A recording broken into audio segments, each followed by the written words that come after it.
Okay बेटा, कल आपके पास केमिकल बॉन्डिंग का लेक्चर नंबर 7 आया था, जिसमें बॉन्ड एंगल और डाइपोल मूवमेंट मैंने पढ़ाया था। लेकिन उसमें जो वॉइस थी उसमें कुछ डिस्टरबेंस था, जिसके कारण मैं ये वीडियो दोबारा बना रहा हूँ। 2.5 घंटे मुझे दोबारा पढ़ाना पड़ रहा है। कोई बात नहीं, मैं पढ़ाऊँगा। मैं अपने सभी ऑनलाइन के जो भी मेरे स्टूडेंट हैं, मैं उनसे ये कहना चाह रहा हूँ कि बिल्कुल भी देखिए परेशान नहीं होना है। हाँ, बीच में 1-2 दिन डिस्टरबेंस हुआ। ये डिस्टरबेंस बिल्कुल वैसे ही था जैसे जब ऑनलाइन शुरू हुआ था, तो बीच में नेट की प्रॉब्लम हो रही थी, हम लोग डिस्टर्ब हुए थे। लेकिन 3-4 दिन बाद सब क्या हो गया था बेटा, नॉर्मल हो गया था। तो ये अभी जो 2-3 दिन से डिस्टरबेंस हो रहा है वो इसलिए हो रहा है क्योंकि ऑफलाइन बैच चालू हो गया, जिसके कारण ये बोर्ड नीचे वाले जगह से उठ के ऊपर वाली जगह पर आया है, इसलिए थोड़ा डिस्टरबेंस हो रहा है। तो उसके लिए सॉरी, लेकिन मैं डबल मेहनत भी कर रहा हूँ, आपको दोबारा बना के दे रहा हूँ। ओके, तो ये वीडियो आप देख लीजिएगा और इसके स्टडी मटेरियल में आपको सीट मिलेगी, उस सीट को लगा लीजिएगा और उसके डाउट मुझे भेज दीजिएगा। तो आइए मैं चालू करता हूँ दोबारा से लेक्चर नंबर 7। लेक्चर नंबर 6 में हम लोगों ने पढ़ लिया था बॉन्ड लेंथ के बारे में और बॉन्ड एनर्जी या बॉन्ड स्ट्रेंथ के बारे में। आज हमें पढ़ना था बॉन्ड एंगल के बारे में। तो आइए, एक तीसरा बॉन्ड कैरेक्टरिस्टिक है बॉन्ड एंगल। बहुत ही इंपॉर्टेंट सेक्शन है बेटा ये। हमारे पास ऐसे क्वेश्चन आते हैं, आपको 3-4 स्पीसीज दे दी जाती हैं और आपसे बॉन्ड एंगल का ऑर्डर पूछते हैं। कभी भी ऐसा क्वेश्चन आ जाए, आपका सबसे पहला काम होगा हाइब्रिडाइजेशन निकालो। बेटा बोलो, आप क्या निकालोगे? हाइब्रिडाइजेशन निकालो। हाइब्रिडाइजेशन निकालना आपको मालूम है, electron pair method, sigma bond pair plus lone pair, sp, sp2, sp3, sp3d and so. ठीक, सुनना, जब आप बेटा हाइब्रिडाइजेशन निकालोगे तो आपको यहां पर 2 केस मिलेंगे। पहला केस बेटा ये होगा, इफ हाइब्रिडाइजेशन इज डिफरेंट।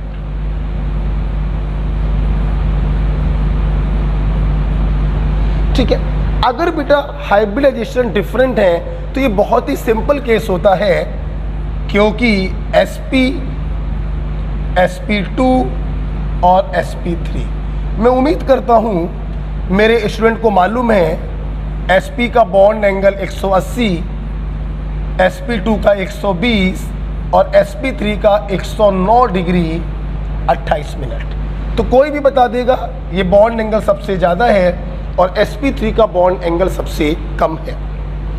आपको मैं एक बात और बताना चाहता हूँ, sp3 का ये जो बॉन्ड एंगल होता है, इसको हम लोग 109.5 डिग्री भी लिख सकते हैं। गॉट इट बेटा? जैसे बेटा अंकित, कॉल्स आ रही हैं, रिसीव करो और इनसे क्या कहेंगे, जो डिस्टर्ब हुआ है वीडियो वो सर दोबारा बना रहे हैं, कल आपको दोबारा से मिल जाएगा। तेरा एग्जाम्पल दिखते हैं बेटा, जैसे मैंने आपको एग्जाम्पल दिया, BeCl2, BF3 और NH3। मैं उम्मीद करता हूं आपको हाइब्रिडाइजेशन निकालना आता है। बेरिलियम सेकेंड ग्रुप का है, वैलेंस शेल में 2 इलेक्ट्रॉन होंगे, दोनों का साझा कर लिया है, कोई भी लोन पेयर नहीं है, सिर्फ 2 बॉन्ड पेयर है, 0 लोन पेयर है। हाइब्रिडाइजेशन बेटा बोलो sp। बोरॉन थर्ड ग्रुप का है, वैलेंस शेल में 3 इलेक्ट्रॉन होंगे, तीनों का साझा कर लिया है, कोई भी लोन पेयर नहीं है, 3 bond pair, 0 lone pair, hybridisation sp2। Nitrogen fifth group का है, वैलेंस शेल में 5 इलेक्ट्रॉन है, 3 का साझा कर लिया, 2 बचे, 2 का मतलब 1 lone pair, 3 bond pair, 1 lone pair, hybridisation sp3। आप देखिए, बताने की ज़रूरत नहीं है sp वाले का बॉन्ड एंगल सबसे ज़्यादा होगा और sp3 वाले का बॉन्ड एंगल सबसे कम होगा। Got it? इससे बड़ा कोई फर्क नहीं पड़ता कि लोन पेयर है या नहीं है। अगर हाइब्रिडाइजेशन डिफरेंट है तो सिर्फ sp सबसे ज़्यादा, sp2 उससे कम और sp3 सबसे कम, हमें लोन ऑन पेयर देखने की ज़रूरत नहीं पड़ती। ओके बेटा, अब हम लोग बात करते हैं केस नंबर 2 की। लिख लिया आपने? ये लिख लिया बेटा? हटा दें? हटा दें? आइए हम लोग बेटा बात करेंगे केस नंबर 2।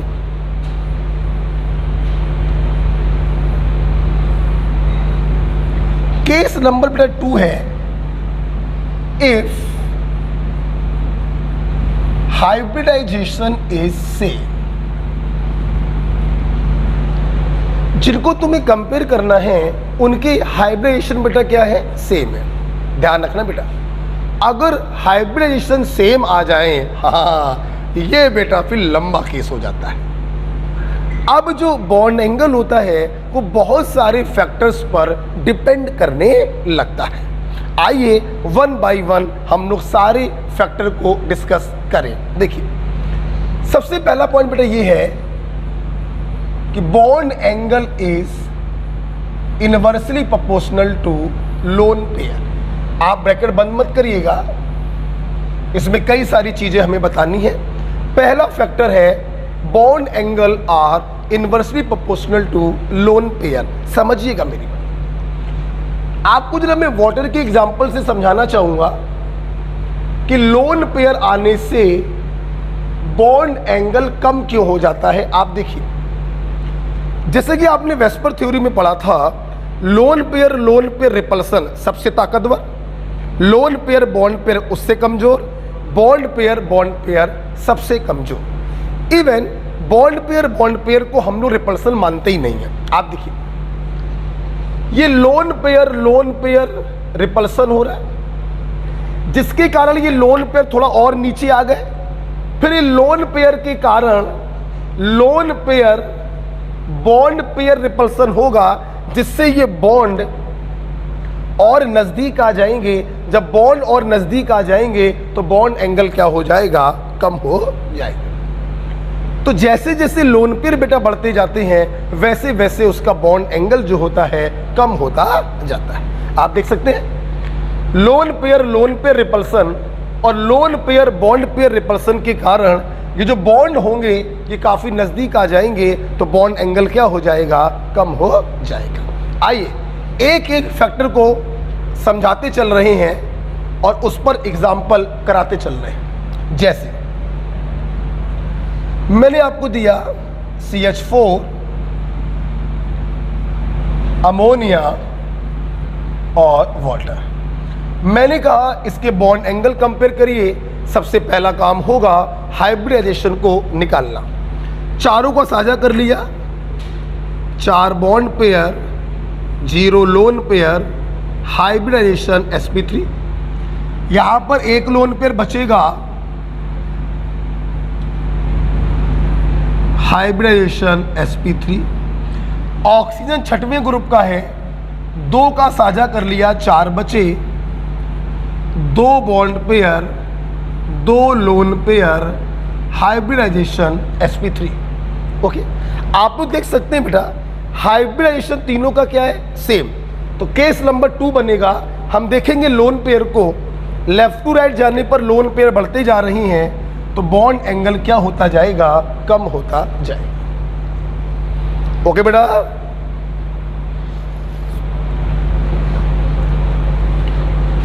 ठीक है बेटा, समझना मेरी बात। जिसके पास लोन पेयर नहीं है, आपने वेस्पर थ्योरी में देखा था, उसका शेप भी रेगुलर ज्योमेट्री के बराबर होगा और बॉन्ड एंगल भी रेगुलर होगा। Yes, 109.5 degree. जब सेंटर एटम पे लोन पेयर आ जाते हैं तो रिपल्सन फोर्स के कारण शेप भी चेंज हो जाती है और बॉन्ड एंगल कुछ कम हो जाते हैं। आपको जान के खुशी होगी sp3 हाइब्रिडाइजेशन आने पर अगर एक लोन पेयर है तो बॉन्ड एंगल 2.5 डिग्री कम हो जाता है। जैसे रेगुलर एंगल होता है 109.5, एक लोन पेयर आ गया 2.5 कम हो गया 107 डिग्री, एक लोन पेयर और आ गया 2.5 और कम हो गया 104.5 डिग्री। ध्यान से सुनिएगा, लोन पेयर आने से बॉन्ड एंगल हमेशा कम होगा, लेकिन 2.5 डिग्री कम होगा। यह सिर्फ किस में होगा? sp3 हाइब्रिडाइजेशन में। बाकी सभी में आप ये तो बोलेंगे कि बॉन्ड एंगल कम होगा, कितना कम होगा इसका कोई क्राइटेरिया नहीं है। Is it clear?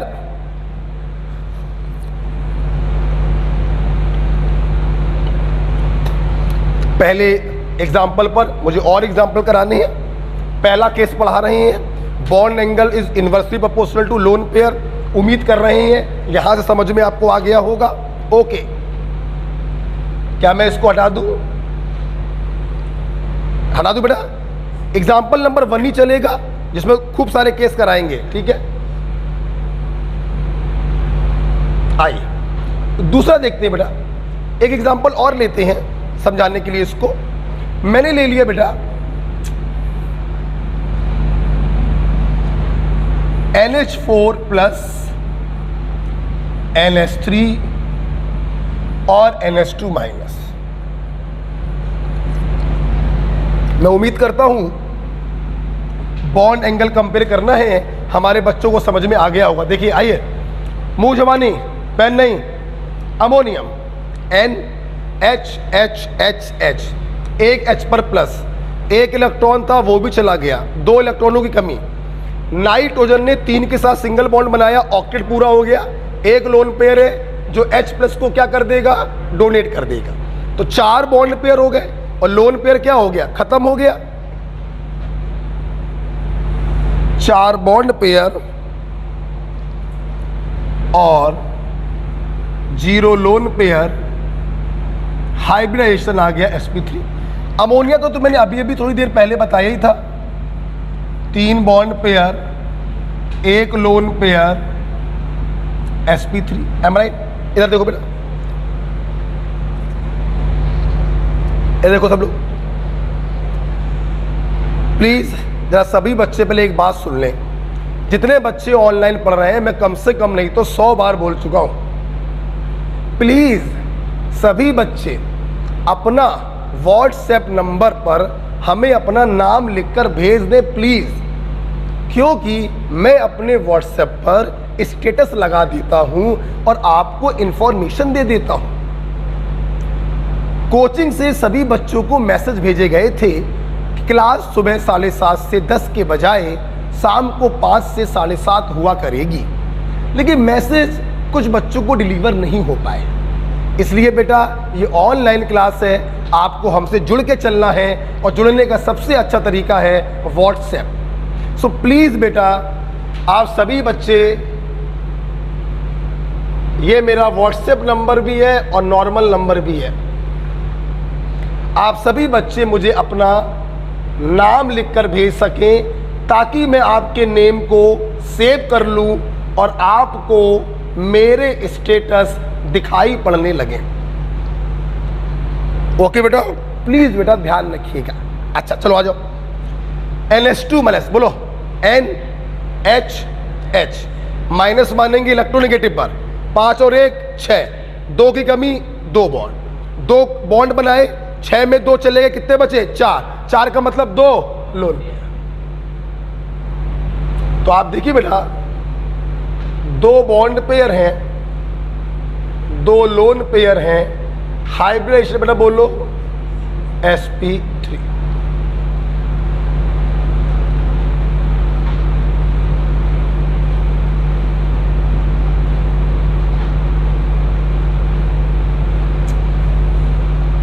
ऐसे टाइम बर्बाद हो रहा है। NH2 माइनस, ठीक है। अच्छा तो आप लोग देख सकते हैं लेफ्ट टू राइट जा रहे हैं, लोन पेयर क्या है? बढ़ते जा रहे हैं, तो बॉन्ड एंगल क्या होगा?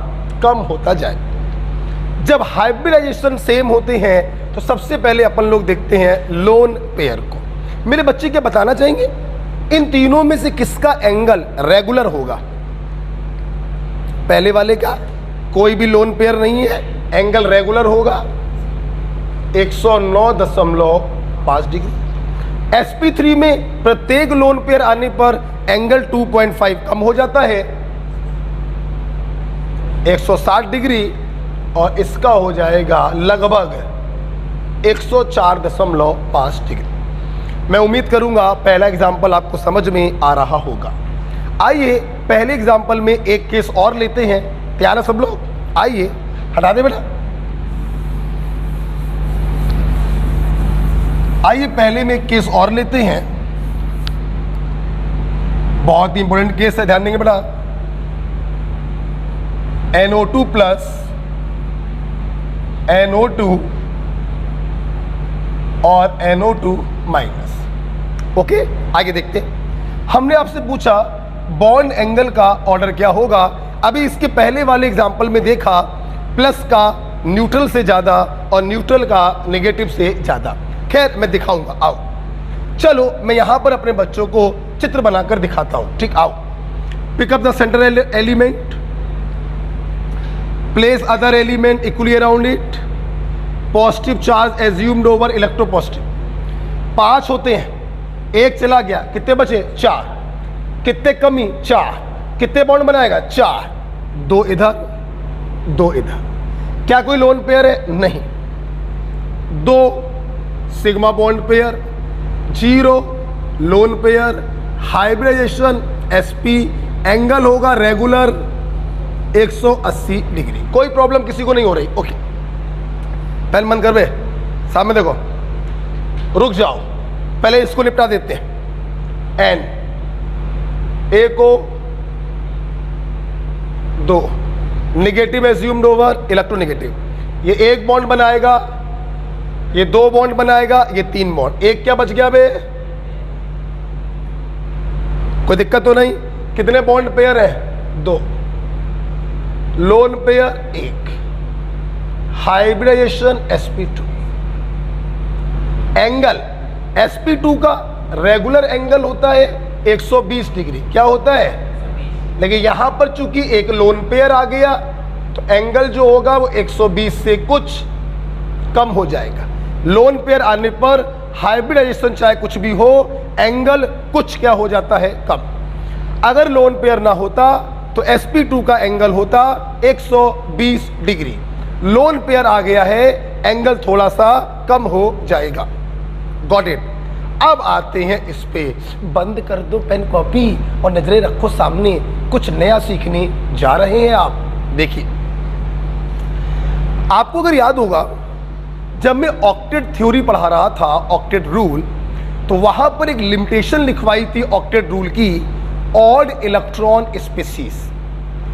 5 एग्जाम्पल लिखवाए थे, NO2, ClO2, NO, O2 और O2 माइनस। ये 5 एग्जाम्पल मैंने लिखवाए थे। उसी में से एक एग्जाम्पल आ गया है NO2। ये एक ऑड इलेक्ट्रॉन मॉलिक्यूल है, गारंटी है ये पैरामैग्नेटिक होगा, ऑक्टेट थ्योरी को फॉलो नहीं करेगा। क्लियर है? अब देखो प्लीज सामने देखो, ये रहा N, A को 2, देखना वैलेंस शेल में 5 इलेक्ट्रॉन है। ठीक, 2 इलेक्ट्रॉनों का यहां पे साझा कर लिया, इसका ऑक्टेट पूरा हो गया। बचे कितने? 3। 2 इलेक्ट्रॉनों को इसे कोऑर्डिनेट बॉन्ड से डोनेट कर दिया, इसका ऑक्टेट पूरा हो गया। बचा कितना? 1। और वो जो 1 होता है वही कहलाता है ऑड इलेक्ट्रॉन। क्या कहलाता है? और इस ऑड इलेक्ट्रॉन के कारण ही जितने भी ऑड इलेक्ट्रॉन मॉलिक्यूल होते हैं दे ऑल आर पैरामैग्नेटिक, क्योंकि इसके पास होता है अनपेयर्ड इलेक्ट्रॉन।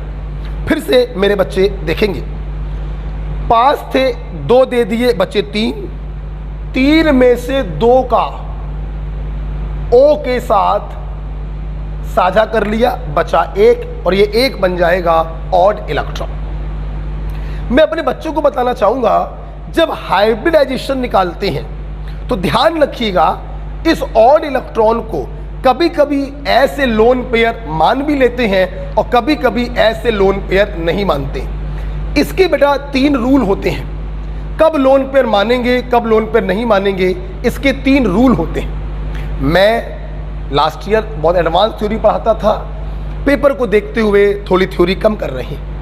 मैं आपको 3 रूल नहीं बताऊंगा, बल्कि 2 ऑड इलेक्ट्रॉन मॉलिक्यूल में हाइब्रिडाइजेशन निकाल कर दिखा दूंगा बस।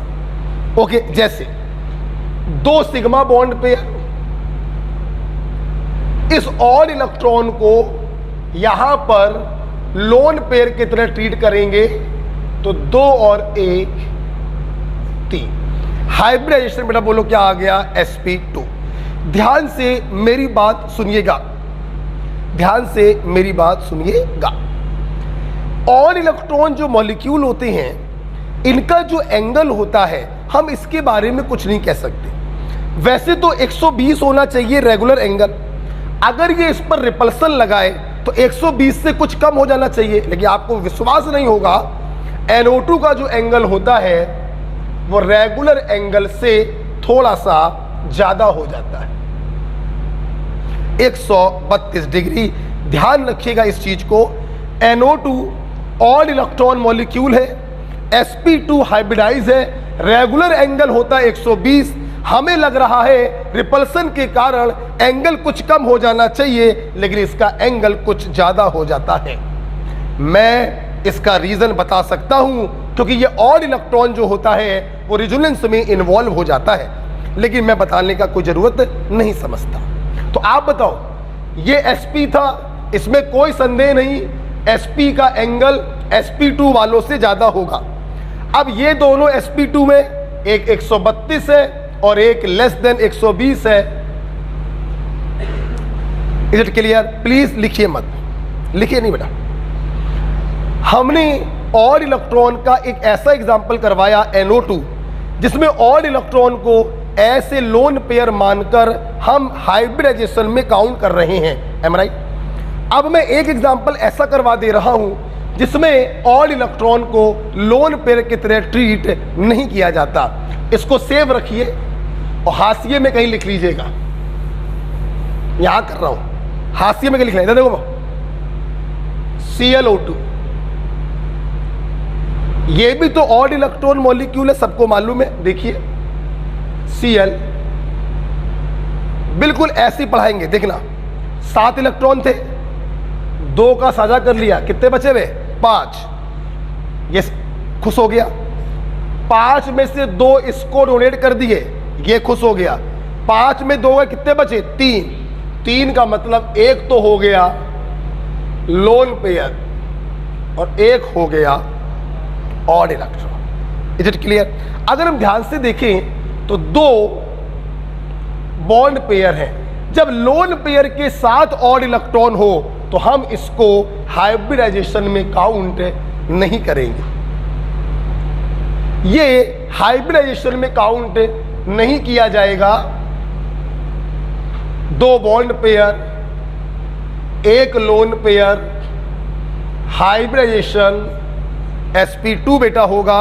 चूंकि लोन पेयर है इसके पास, जो रिपल्सन लगाएगा एंगल जो है रेगुलर एंगल से कुछ कम हो जाएगा, 117 डिग्री। गॉट इट बेटा? तो आपको एक एग्जांपल कराया जिसमें ऑड इलेक्ट्रॉन को लोन पेयर की तरह माना गया है, और एक एग्जांपल करवाया जिसमें नहीं माना गया है। मेरे बच्चे अगर याद करना चाहते हैं तो ऐसे याद करें। देखो बे,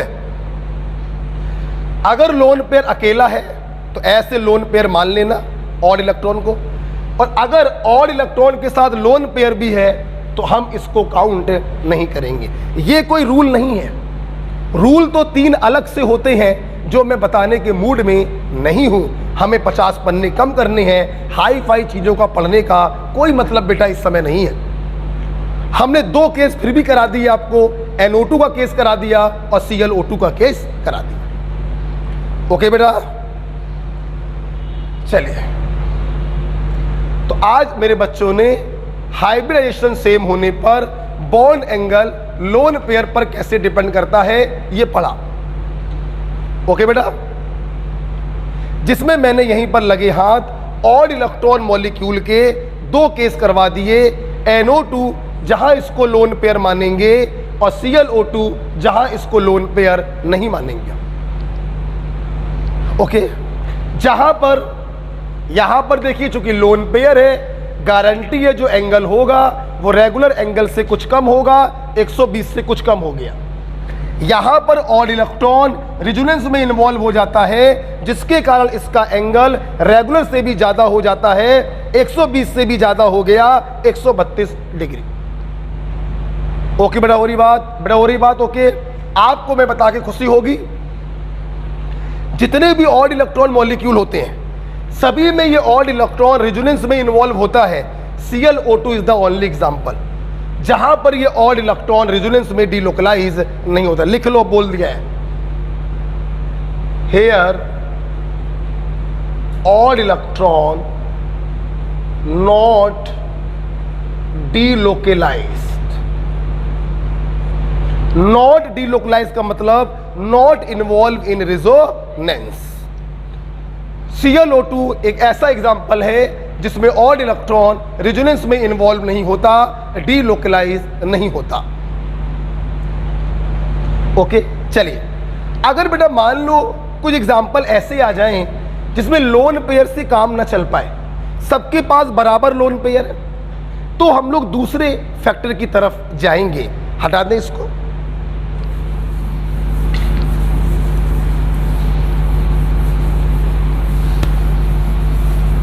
आइए, दूसरा बेटा फैक्टर है bond angle directly proportional to electronegativity of centre atom and inversely proportional to electronegativity of surrounding atom. बहुत सांस फूल रही है हमारी, दिक्कत सी हो रही है।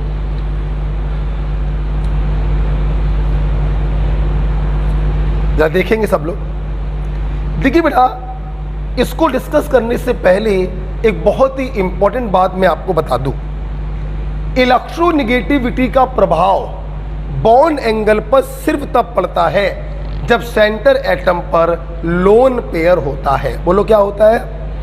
तो सबसे पहले आप एक काम करिए, यहां लिख लो,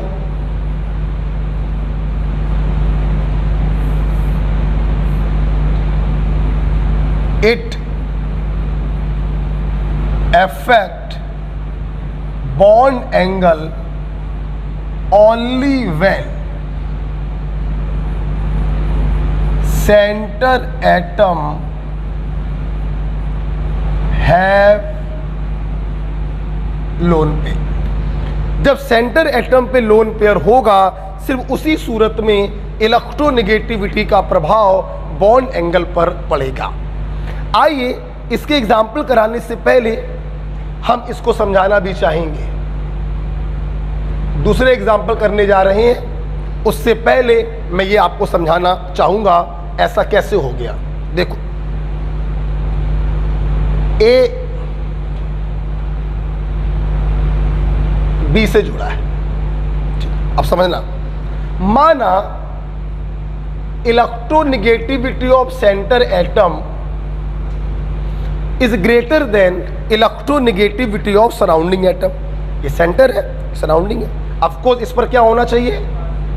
लोन पेयर। इलेक्ट्रोनेगेटिविटी का प्रभाव अगर बॉन्ड एंगल पर देख रहे हो तो लोन पेयर तो होना ही चाहिए। अब देखना, समझना मेरी बात। अगर बेटा सेंटर एटम का इलेक्ट्रोनेगेटिविटी ज्यादा है तो सेंटर एटम इस बॉन्ड पेयर को घसीटेगा। जब centre atom in bond pair को घसीटेगा तो ये बॉन्ड पेयर सेंटर एटम के नजदीक पहुंच जाएंगे। जब ये बॉन्ड पेयर सेंटर एटम के नजदीक पहुंच गए तो बॉन्ड पेयर रिपल्सन लगेगा, और जब बॉन्ड पेयर रिपल्सन लगेगा तो एंगल क्या हो जाएगा? ज्यादा।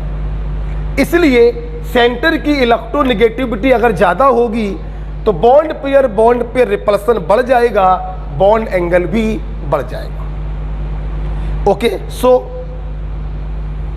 Angle increases. क्लियर बेटा? अब तुम लोग खुद दिमाग लगाना। अगर मान लो सिचुएशन ये हो, ये रब कर दें,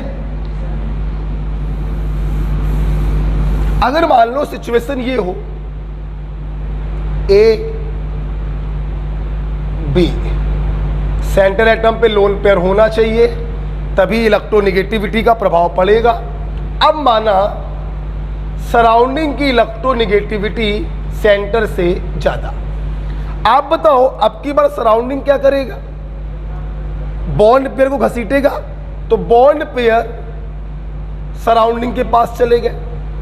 जब सराउंडिंग के पास चले गए तो इनके बीच का दूरी बढ़ गया। जब दूरी बढ़ गया तो रिपल्सन हो गया कम, जब रिपल्सन हो गया कम तो एंगल हो गया कम।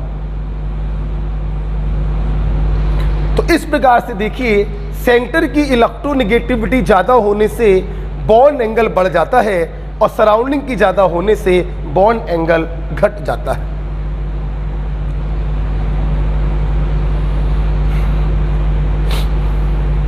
तो आइए एग्जाम्पल नंबर 2 देखते हैं। पहले सेंटर को देखते हैं, फिर सराउंडिंग को देखते हैं। हटा दो इसको, हटा दो बेटा, ये सब समझ बेटा आ गया। एग्जाम्पल नंबर 2 चल रहा है, इसी के नीचे लिखिएगा, ठीक है। ये तो मैंने आपको कॉन्सेप्ट सिखाया कि ऐसा क्यों होता है, ठीक है। देखिए अब हम लोग एग्जाम्पल नंबर 2 और 3 डिस्कस करने जा रहे हैं। देखिए सबसे पहले मैंने एग्जाम्पल ले लिया ये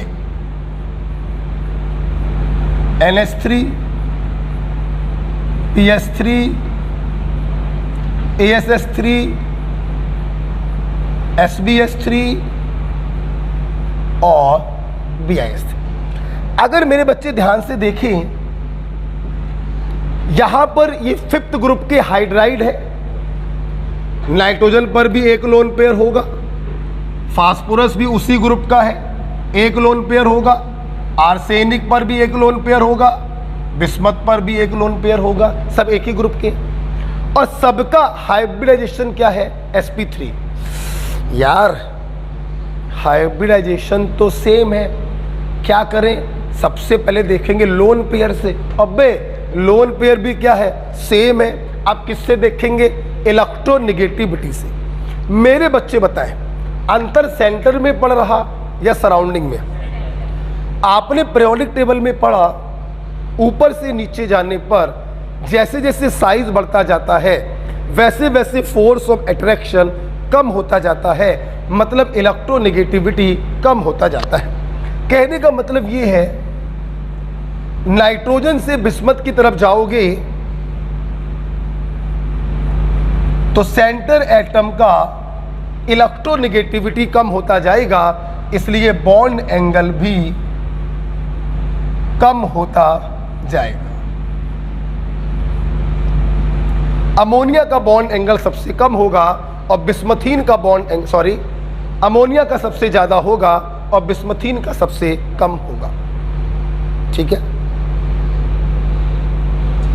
इसी पर एक एग्जांपल और करा देते हैं बच्चों को हम लोग। अभी 5वें ग्रुप का एग्जांपल लिया, अब 6वें ग्रुप का एग्जांपल ले लो। Oxygen, sulphur, selenium, tellurium. देखिए सब लोगों को मालूम है सेंटर एटम पर 2 लोन पेयर होंगे, क्योंकि 6 में से 2 चले गए बॉन्ड बनाने में, बचे 4 का मतलब 2 लोन पेयर। सबका हाइब्रिडाइजेशन क्या होगा? sp3 होगा। अब लोन पेयर से देखें, लोन पेयर भी क्या है? सेम। अब किससे देखेंगे? इलेक्ट्रोनेगेटिविटी। सेंटर एटम की इलेक्ट्रोनेगेटिविटी लेफ्ट टू राइट जाने पर electronegativity of centre element decreases, so bond angle also decreases, just like to ऊपर वाला एग्जांपल। ओके, ठीक है बेटा। अब हम तीसरा एग्जांपल लेंगे, सराउंडिंग को चेंज करेंगे। एग्जांपल नंबर 3, हटा दे इसको, समझ बेटा आ गया? हटा दे बेटा, बताओ तुम्हारी चलिए लिखो। सभी बच्चे अपना नाम मेरे व्हाट्सएप नंबर पर भेजें। लड़ाई बहुत लंबी है, 6 महीने हमें और आपको इनविजिबल रूप से एक दूसरे से जुड़ना है। ना आप मुझे मेरे पास हो, ना मैं आपके पास हूँ, तो मोबाइल के थ्रू ही हम लोगों को जुड़ना है एक दूसरे से। इसलिए अपना नाम मेरे व्हाट्सएप नंबर पर भेजें ताकि आपको मेरा स्टेटस दिखाई पड़े। हो गया? चलिए अब बेटा हम लोग जा रहे हैं एग्जाम्पल नंबर 3 समझने। आइए, जैसे मैंने आपको दिया NF3, NCl3, NBr3, Ni3, मैंने कहा इनके बॉन्ड एंगल कंपेयर करिए। ध्यान सब लोग देखेंगे, चारों में सेंटर नाइट्रोजन पर एक लोन पेयर होगा और आप देख सकते हैं चारों का हाइब्रिडाइजेशन क्या है, sp3 है। 3 बॉन्ड पेयर एक लोन पेयर, 3 बॉन्ड पेयर एक lone pair, and so on. अब हाइब्रिडाइजेशन सेम है तो बॉन्ड एंगल कैसे कंपेयर करते हैं? सबसे पहले लोन पेयर से। लोन पेयर भी क्या हो गए? सेम। अब हम लोग देखेंगे इलेक्ट्रोनेगेटिविटी। ध्यान से मेरी बात सुनिए।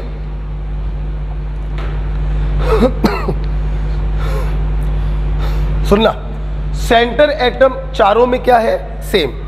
डिफरेंस कहां पे आ रहा है? सराउंडिंग पे आ रहा है। Fluorine, chlorine, bromine, iodine. आप देख रहे हैं लेफ्ट टू राइट जाने पर सराउंडिंग का इलेक्ट्रोनेगेटिविटी कम होता जा रहा है। इसका इलेक्ट्रोनेगेटिविटी सबसे ज्यादा है और इसका सबसे कम। अगर सराउंडिंग का इलेक्ट्रोनेगेटिविटी कम होता जाएगा तो बॉन्ड एंगल जो है वो बढ़ता जाएगा। इसलिए NF3 का बॉन्ड एंगल सबसे कम होगा और Ni3 का बॉन्ड एंगल सबसे ज्यादा होगा। ओके बेटा, ठीक है। तीसरा एग्जांपल समझ में आ गया। तीसरे पर एक एग्जांपल और करा दें, आप कहो तो करा दें। आपने ये लिख लिया है एक एग्जांपल, ये देखो सेम एग्जांपल है बेटा, कोई अंतर नहीं है।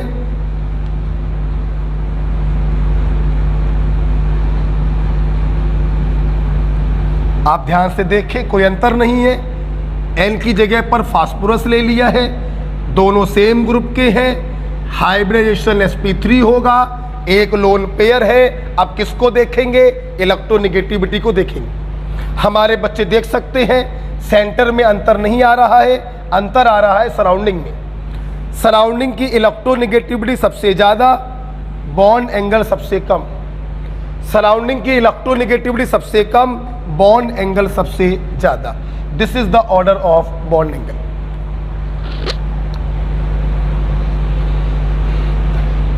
ओके,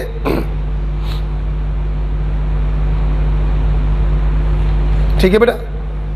अब हम लोग लास्ट फैक्टर की तरफ जा रहे हैं जो बॉन्ड एंगल को डिसाइड करेगा। तैयार है सब लोग? हटा दे बेटा इसको। आइए,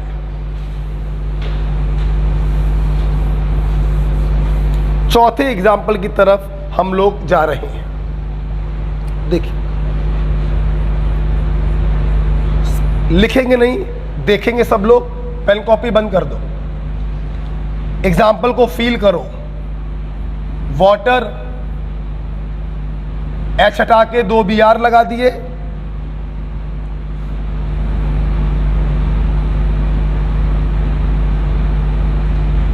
H हटा के 2 Cl लगा दिए, H हटा के 2 F लगा दिए। मैंने पूछा बॉन्ड एंगल का ऑर्डर बताइए। पहला काम तो वही होता है, सेंटर एटम का हाइब्रिडाइजेशन निकालिए। 6 में 2 चले गए, 4 sp3। 6 में 2 चले गए, 4 sp3। sp3 और ये क्या है? sp3। सब के सब sp3 है। हाइब्रिडाइजेशन क्या है बेटा? सेम है। दूसरा वाला केस बन गया। सबसे पहले देखेंगे लोन पेयर से, लोन पेयर भी क्या है? सेम। अब हम लोग देखेंगे इलेक्ट्रोनेगेटिविटी से। सेंटर एटम चारों में सेम है, अंतर कहां पे आ रहा? सराउंडिंग में। ध्यान से अगर आप लोग देखें, हाइड्रोजन की इलेक्ट्रोनेगेटिविटी 2.1, ट्रिक याद है? फोन कॉल है ब्रो काशी से पीबी सिंधु का, अगर आपको याद हो। फ्लोरीन का स्केल में 4 होता है, क्लोरीन का 3 होता है, ब्रोमीन का होता है 2.8। आपको याद करने की जरूरत नहीं है, हमें याद है, हमने लिख दिया। हमारे बच्चे देख रहे हैं लेफ्ट टू राइट जाने पर सराउंडिंग का इलेक्ट्रोनेगेटिविटी बढ़ रहा है। बोलो बे। और अगर सराउंडिंग का इलेक्ट्रोनेगेटिविटी बढ़ेगा तो बॉन्ड एंगल क्या हो जाएगा? कम हो जाएगा। मतलब पूरी क्लास को समझ में आ रहा है, this is the order of bond angle. लिखना नहीं है वे। अब सुनना, किसी बच्चे को इसमें भी कोई संदेह नहीं है कि जब सेंटर एटम पे लोन पेयर होता है तो एंगल जो होगा वो नॉर्मल से भी क्या होता है? कम। प्रत्येक लोन पेयर आने पर एंगल रेगुलर एंगल से कुछ कम हो जाता है। sp3 का रेगुलर एंगल होता है 109.5 डिग्री। इन सबका एंगल रेगुलर से कम होगा due to presence of lone pair. अब सुनना, नया पॉइंट क्या आ रहा है।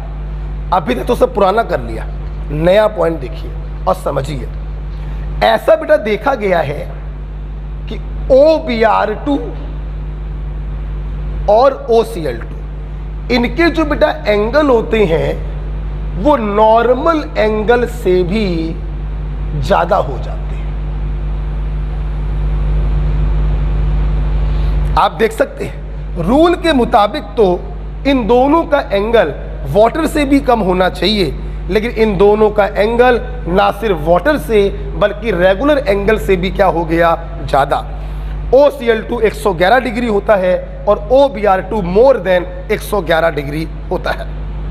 अब सवाल ये उठ रहा है, गुरुजी ऐसी बदतमीजी क्यों हो रही है? आइए एक्सप्लेन करें। देखिए, ये छोटा सा ऑक्सीजन है जिससे आपने दो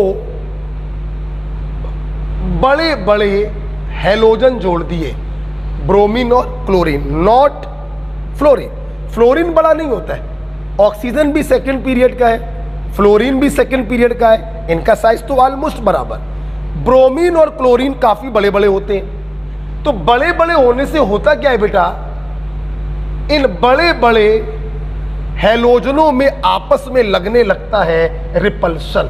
बोलो बेटा क्या लगता है? और इस रिपल्शन के कारण ये दोनों हैलोजन दूर जाने का प्रयास करते हैं और दूर जाने के कारण इनका जो एंगल होता है वो 109.5 से ज्यादा हो जाता है। आपको जान के खुशी होगी, पहली बार बोलना है, दोबारा नहीं बोलेंगे।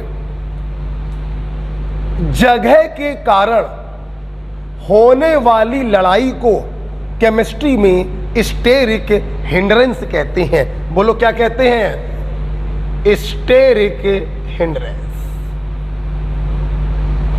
समझा देते हैं। एक बेंच में 5 बच्चे बैठ सकते थे। अगर मैं उस बेंच में 2 बच्चों को और बैठाने का प्रयास करूं तो आप बताओ इन बच्चों में लड़ाई होगी कि नहीं होगी? होगी। एक कहेगा हम ऐसे बैठेंगे फैल के, एक कहेगा नहीं पैर के ऊपर पैर रख के बैठो, कहा कि हमें बैठना है। मतलब उनमें जगह के कारण क्या होगी? लड़ाई। इसी को केमिस्ट्री में कहते हैं स्टेरिक हिंड्रेंस। इन दोनों का साइज काफी बड़ा बड़ा था। बड़ा बड़ा साइज होने के कारण इनमें रिपल्सन लगने लगा। इसी रिपल्सन को कहते हैं स्टेरिक हिंड्रेंस। और इनका जो एंगल है वो रेगुलर एंगल से भी थोड़ा सा ज्यादा हो गया। Is it clear? लिख लेंगे।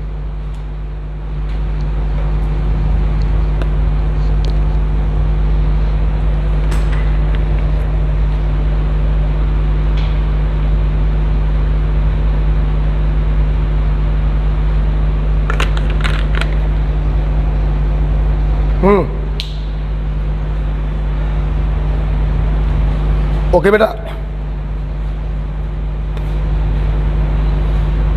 फोन आ रहे थे क्या? अभी भी आ रहे हैं?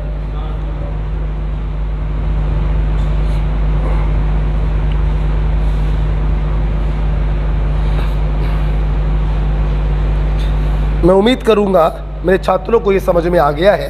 आपके पास समय है 2 मिनट का। 7:04 हो रहे हैं, 2 मिनट आपको दे रहे हैं, आप जल्दी से इसको रिवाइज करिए। बॉन्ड एंगल को जल्दी से रिवाइज करिए।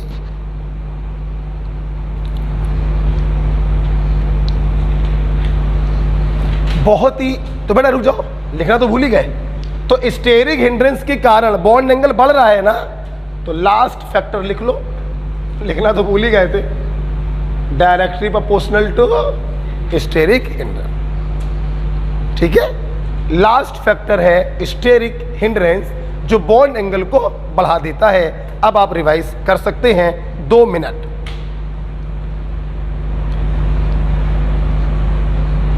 पढ़ा दे बेटा।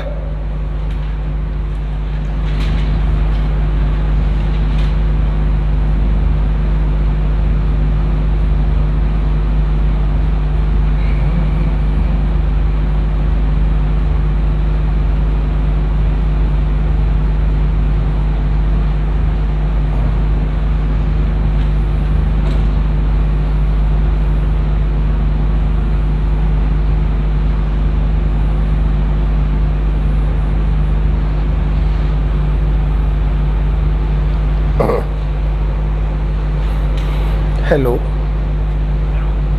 हेलो, हाँ बेटा बताओ। जो आज तक लेक्चर पढ़ा था उसमें बहुत आवाज़ आ रही थी। हाँ बेटा, मुझे पता चला, तो आपको जान के ताज्जुब होगा, मैं उस वीडियो को दोबारा रिकॉर्ड कर रहा हूँ।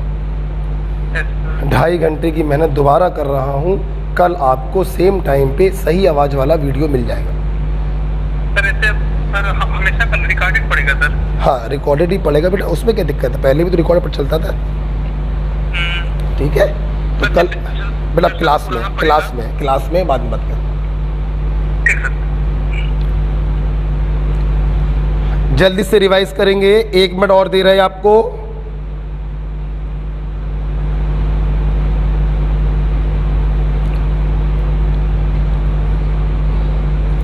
लो भैया अंकित, लो रिसीव करो, लो फिर कैच करो, कैच करो, कैच करो, कैच। अच्छा अच्छा, तो तुम्हें क्या लगा हम दे देते क्या? क्या बात कर दी।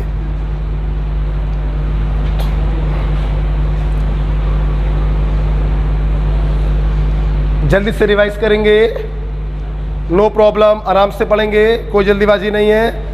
मुझसे जितनी मेहनत करानी है बेटा करा लो, मेरा खून पी लो, लेकिन केमिस्ट्री में सवाल 40 प्लस सही होने चाहिए। नीट 2021 में मैं बिल्कुल मेहनत करने से पीछे नहीं हटता हूं, ये मेरा नेचर है। सांस बहुत तेज फूल रही है, लेकिन पूरा पढ़ाकर ही यहां से जाएंगे, ये भी मेरे बारे में पक्का फेमस है। ठीक है, तो आप खूब हमसे जितनी मेहनत करानी करा लीजिए, लेकिन केमिस्ट्री के क्वेश्चन 40 प्लस सही होने चाहिए। फटाफट पढ़ेंगे।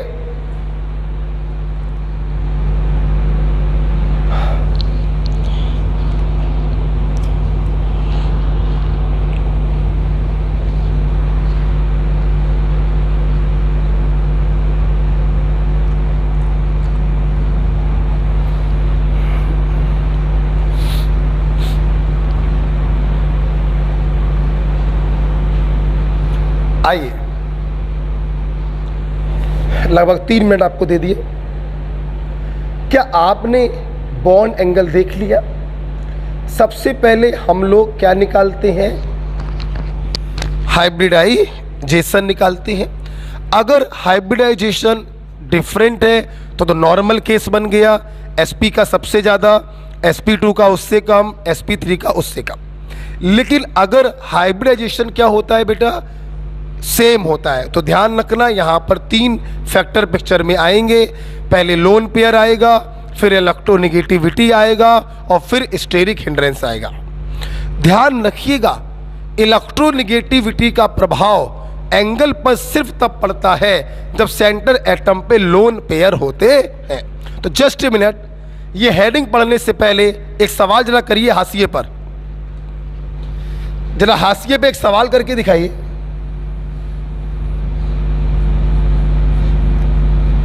BF3 BCl3, BBr3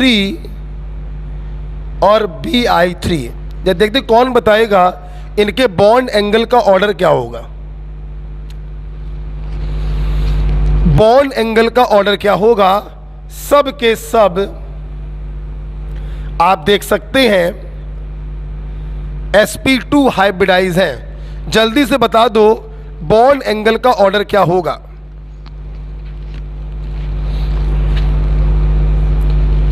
अच्छा एक बात बताओ, क्या तुम लोग यहां पर सराउंडिंग की इलेक्ट्रोनेगेटिविटी को देखोगे कि सराउंडिंग की इलेक्ट्रोनेगेटिविटी ज़्यादा तो बॉन्ड एंगल सबसे कम, और जैसे जैसे सराउंडिंग की इलेक्ट्रोनेगेटिविटी कम होती जाएगी वैसे वैसे बॉन्ड एंगल बढ़ता जाएगा। अगर तुम ऐसा सोच रहे हो तो मूर्खों गलत सोच रहे हो। अभी अभी मैंने कम से कम 4 बार बोला इलेक्ट्रोनेगेटिविटी का प्रभाव तब पड़ता है जब सेंटर एटम पर लोन पेयर होते हैं। अरे पागलों, थर्ड ग्रुप का बोरॉन है, तीनों इलेक्ट्रॉनों को साझा कर लिया, क्या कोई लोन पेयर है? नहीं, सिर्फ इसके पास 3 बॉन्ड पेयर है, कोई लोन पेयर नहीं है। अबे जब लोन पेयर है ही नहीं तो सबका एंगल रेगुलर एंगल होगा 120 डिग्री, कोई अंतर नहीं होगा। सबके बॉन्ड एंगल क्या होंगे? सेम होंगे। क्यों सेम होंगे? Because no lone pair on centre atom boron. जब बोरॉन पे लोन पेयर ही नहीं है तो इलेक्ट्रोनेगेटिविटी का कोई प्रभाव नहीं पड़ेगा। सबके एंगल रेगुलर एंगल होंगे 120 डिग्री, सबकी शेप भी रेगुलर होगी, ट्राइगोनल प्लेनर। एंगल और शेप तब बिगड़ती हैं जब सेंटर एटम पर लोन पेयर होता है। ओके, हाशिए पे कहीं लिख लीजिएगा, हटा रहे हैं इसको और दूसरा कॉन्सेप्ट चालू करने जा रहे हैं, डाइपोल मूवमेंट। हटा दो इसको, बेटा लिख लिया हिमांसा, हिमांसा लिख लिया बेटा, तिवारी बेटा लिख लिया, तुम बताओ। आइए,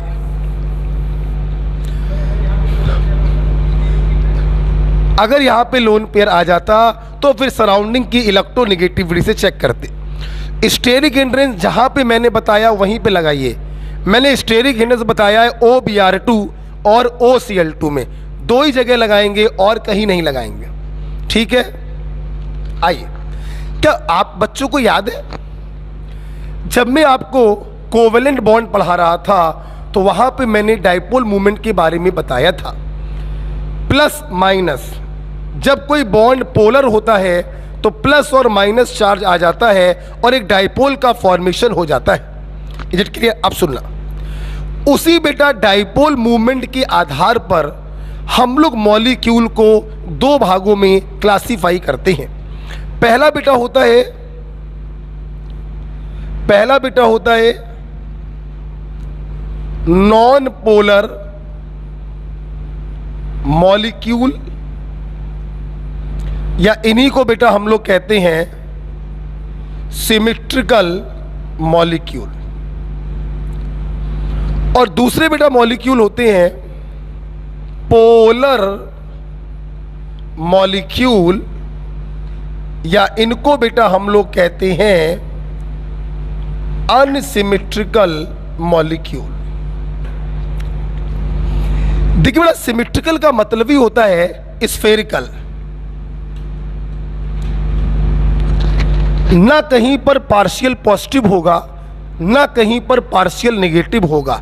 इसलिए बेटा इनका जो नेट डाइपोल मूवमेंट होता है वो 0 होता है, इसीलिए इनको कहते हैं नॉन पोलर मॉलिक्यूल। और अनसिमेट्रिकल का बेटा मतलब होता है कुछ इस प्रकार से, एक तरफ पॉजिटिव डेवलप हुआ एक तरफ नेगेटिव डेवलप हुआ तो जाहिर सी बात है इसका नेट डाइपोल मूवमेंट कुछ ना कुछ जरूर होगा, ये 0 नहीं हो सकता। ऐसे मॉलिक्यूल कहलाते हैं पोलर मॉलिक्यूल। जिनका डाइपोल मूवमेंट कुछ ना कुछ जरूर हो उन्हें हम कहते हैं पोलर मॉलिक्यूल, जिनका जीरो हो नॉन पोलर मॉलिक्यूल।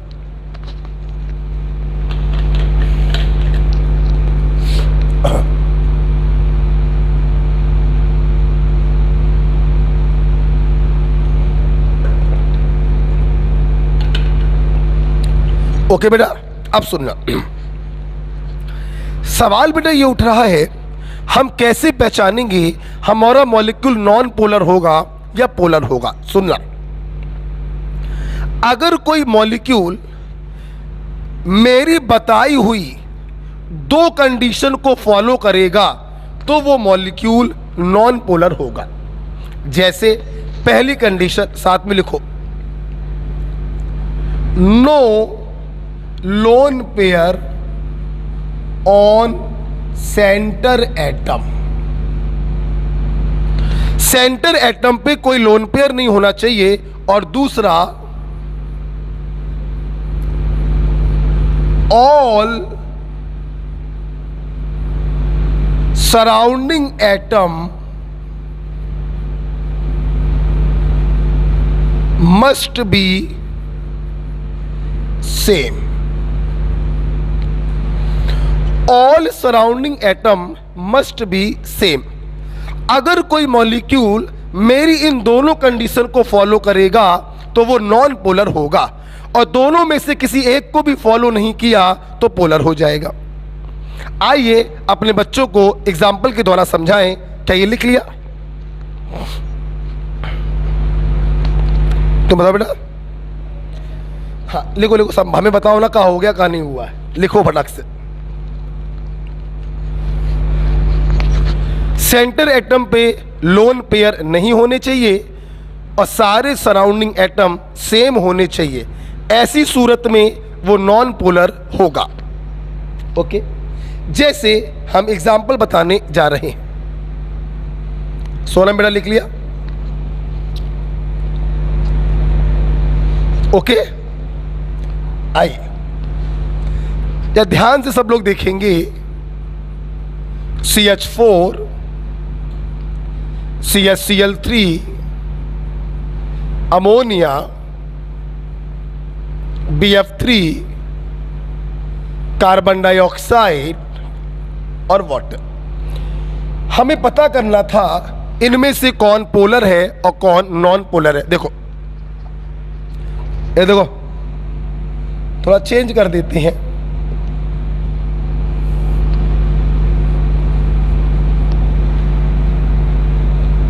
आ जाओ, कार्बन के पास 4 इलेक्ट्रॉन होते हैं, चारों का साझा कर लिया, कोई भी लोन पेयर नहीं है और सारे सराउंडिंग एटम सेम है, दोनों कंडीशन को फॉलो कर रहा है।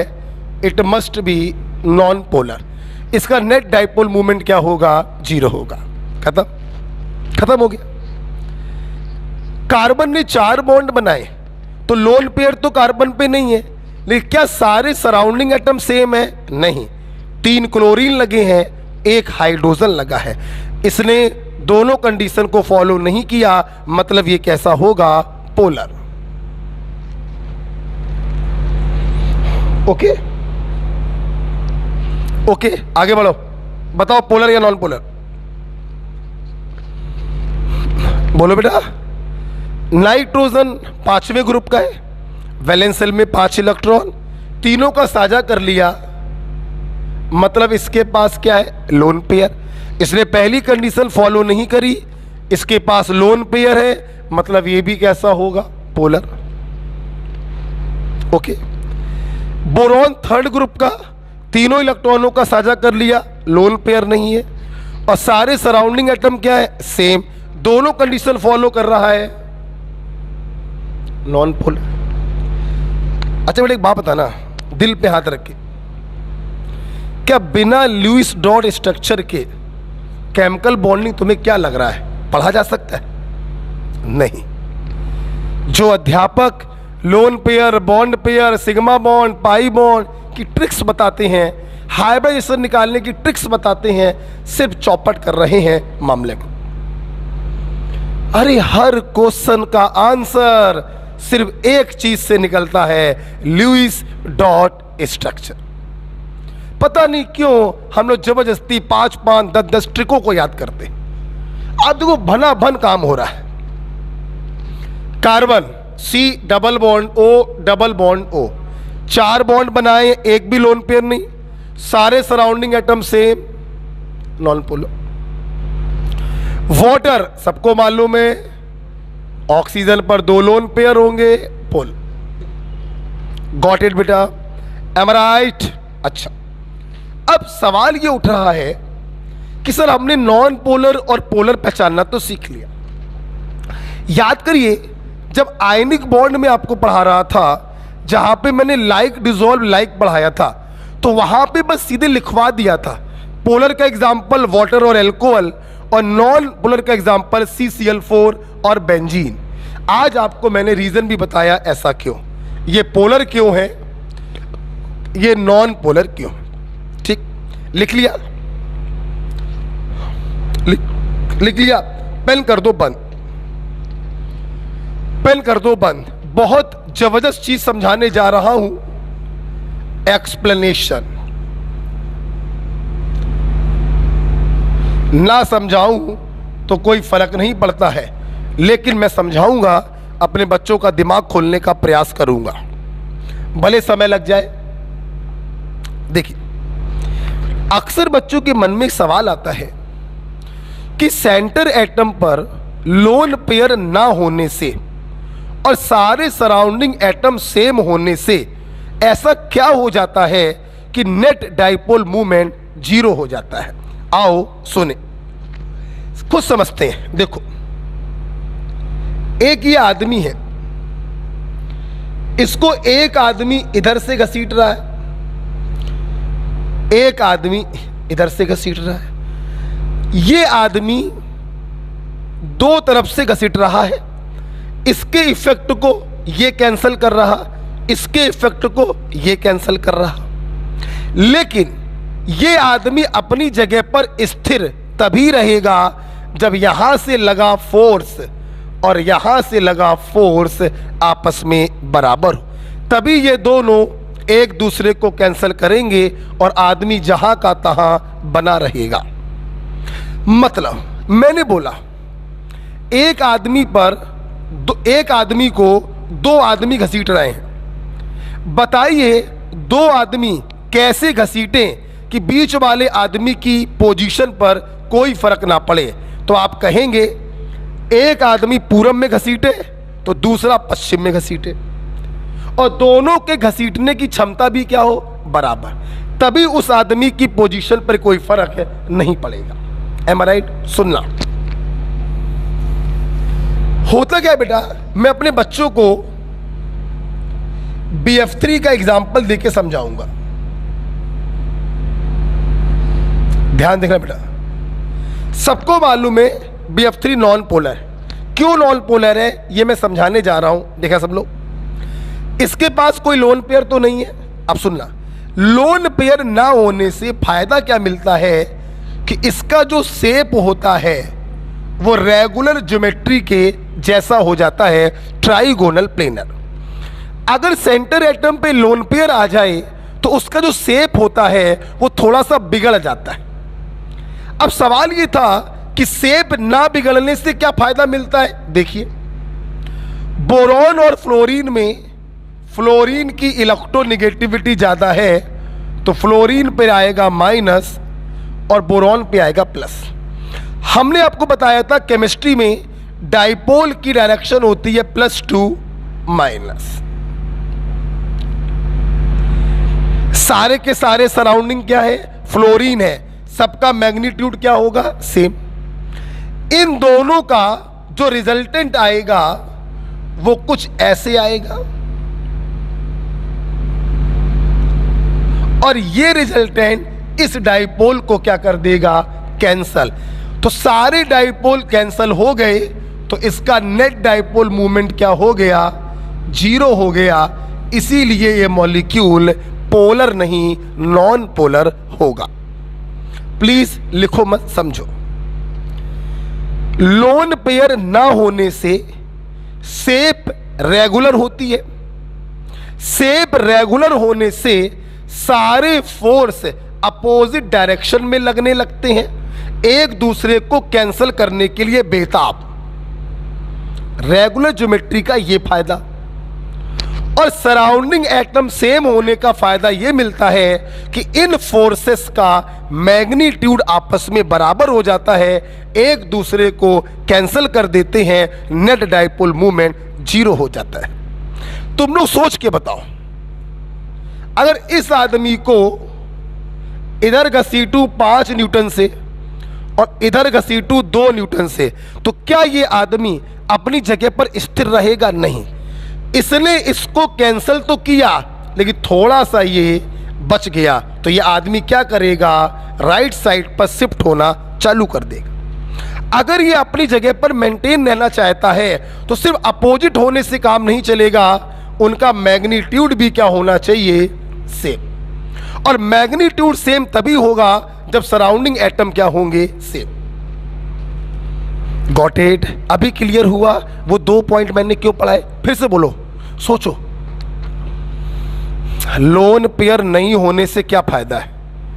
शेप हो जाएगी रेगुलर, और शेप अगर रेगुलर हो गई तो सारे डाइपोल मूवमेंट एक दूसरे के अपोजिट हो जाएंगे, एक दूसरे को कैंसिल करने के लिए बेताब। और सराउंडिंग एटम सेम होने से फायदा क्या मिलेगा कि इनके मैग्नीट्यूड बराबर होंगे, एक दूसरे को 100% कैंसिल कर देंगे, नेट डाइपोल मूवमेंट जीरो हो जाएगा। एम राइट बेटा? आओ इसी चीज को एक एग्जांपल से और समझते हैं। कार्बन डाइऑक्साइड, यही तो है। अब देखना, सबको मालूम है ये नॉन पोलर है। क्यों नॉन पोलर? देखना, सेंटर एटम पे लोन पेयर नहीं है। लोन पेयर ना होने से इसकी जो शेप होगी वो रेगुलर होगी। sp हैप्लाइजर है, 2 सिग्मा और 0 लोन पेयर। शेप जब रेगुलर होगी तो आप देख सकते हैं दोनों के दोनों डाइपोल अपोजिट डायरेक्शन में ओरिएंट हो गए। ठीक। सराउंडिंग एटम सेम है तो इनका जो मैग्नीट्यूड होगा वो क्या होगा? बराबर होगा, एक दूसरे को कैंसिल कर देंगे, नेट डाइपोल मूवमेंट क्या हो गया? जीरो। उम्मीद करते हैं आपको 2 कंडीशन समझ में आई। और देखते हैं, एक और देखते हैं, वाटर।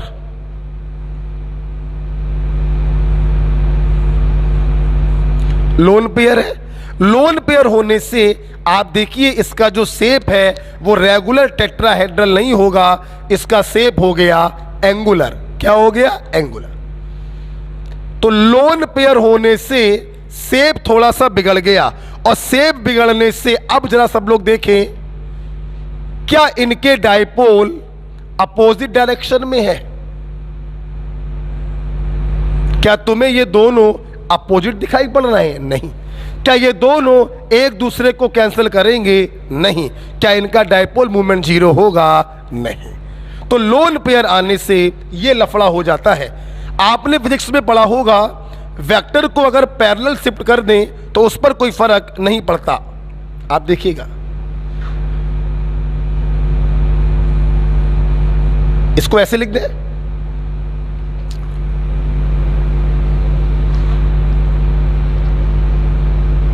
समझिएगा, और इसको आगे ले जाओ। एम आई राइट? ध्यान से मेरी क्लास समझेगी। सराउंडिंग एटम चूंकि सेम है तो मैग्नीट्यूड तो क्या होगा? सेम।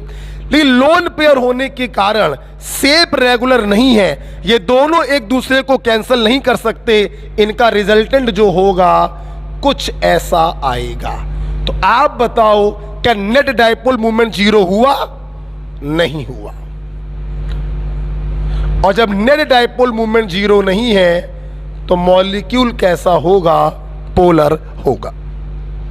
उम्मीद करते हैं अब तो समझ में आया होगा कि पोलर नॉन पोलर कैसे होता है। ओके, एक बात और सुन लो फिर लिख लेना।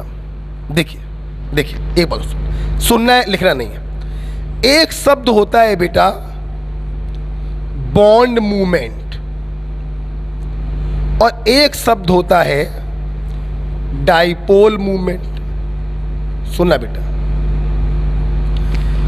किसी पर्टिकुलर बॉन्ड के कारण जो डाइपोल मूवमेंट होता है उसे कहते हैं बॉन्ड मूवमेंट, ठीक। और सारे बॉन्ड मूवमेंट का जो वेक्टर समेशन होता है उसे कहते हैं डाइपोल मूवमेंट। ठीक है, तो प्लीज मेरे बच्चे बताएंगे, कोई मॉलिक्यूल पोलर होगा या नॉन पोलर होगा, ये बॉन्ड मूवमेंट से डिसाइड होगा या डाइपोल मूवमेंट से? डाइपोल मूवमेंट से।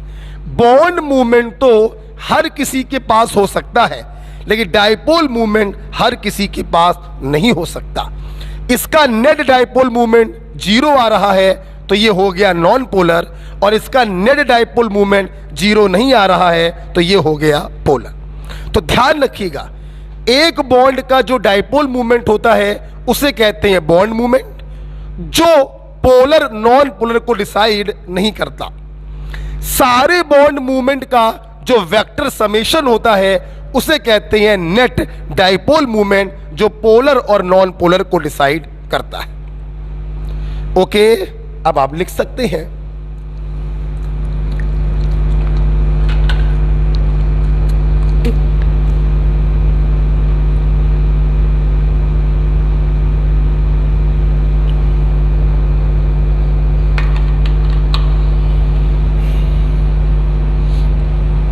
अब आप लिख सकते हैं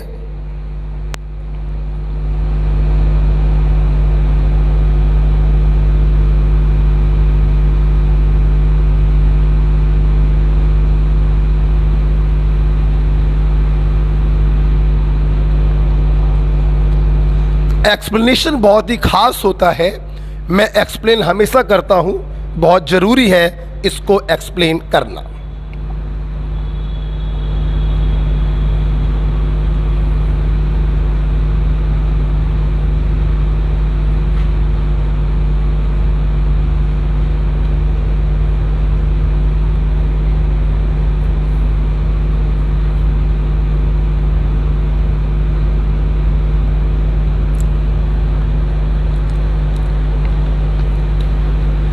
आगे बढ़े, आराम से लिखिएगा।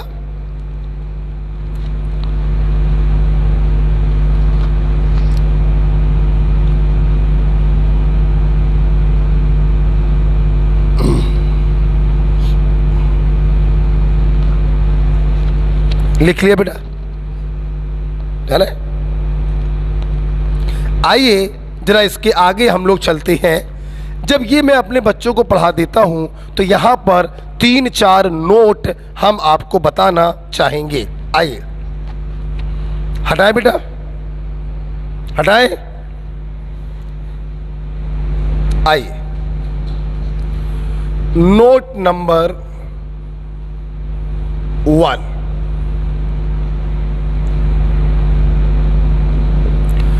कुछ नोट हम आपको बताना चाहेंगे।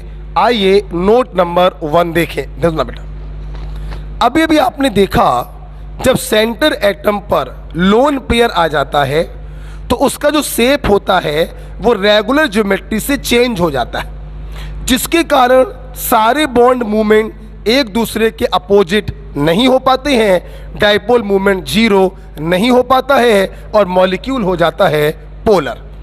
आपको जान के ताज्जुब होगा, 3 केस हमारे पास ऐसे हैं जहां पर सेंटर एटम पे लोन पेयर होता है फिर भी उसका नेट डाइपोल मूवमेंट 0 हो जाता है और मॉलिक्यूल हो जाता है नॉन पोलर। तो ध्यान रखिएगा, लिखिए।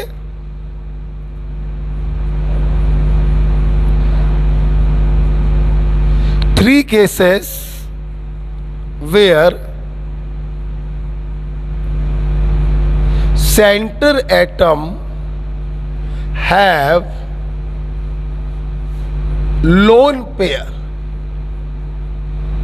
still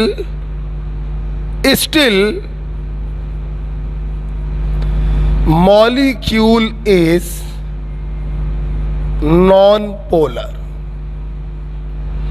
means net dipole movement 0। और वो 3 केस हैं sp3d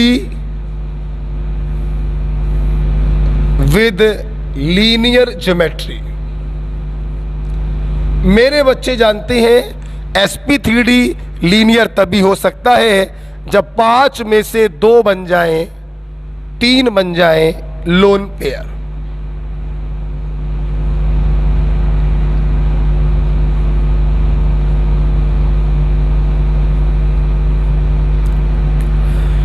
कुछ याद आ रहा है? sp3d का मतलब है टोटल इलेक्ट्रॉन पेयर होने चाहिए 5, एक s 3 p 1 d। sp3d regular geometry होगी ट्राइगोनल बाई पिरामिडल। हमें चाहिए लीनियर सैटेलाइट 1 2 3। 5 में से 3 बन जाए लोन पेयर, 2 बन जाए बॉन्ड पेयर, शेप हो जाएगी लीनियर। वेस्पर थ्योरी में पढ़ाया था। दूसरा केस है sp3d2 विद स्क्वायर प्लेनर। सुनना बेटा, sp3d2 का मतलब है 6 लोगों को मिलाया है, 6 इलेक्ट्रॉन पेयर होंगे, एक s 3 p 2 d। sp3d2 regular geometry square bi pyramidal, जिसे आप ऑक्टाहेड्रल भी कहते हो। यहां पर स्क्वायर प्लेनर तभी होगा जब 2 डंडे हटा दिए जाएं, मतलब 6 में से 2 बन जाएं लोन पेयर। उम्मीद करते हैं समझ में आ रहा होगा। यहां पर देखिए लोन पेयर होने के बावजूद भी नेट डाइपोल मूवमेंट 0 होगा। sp3d3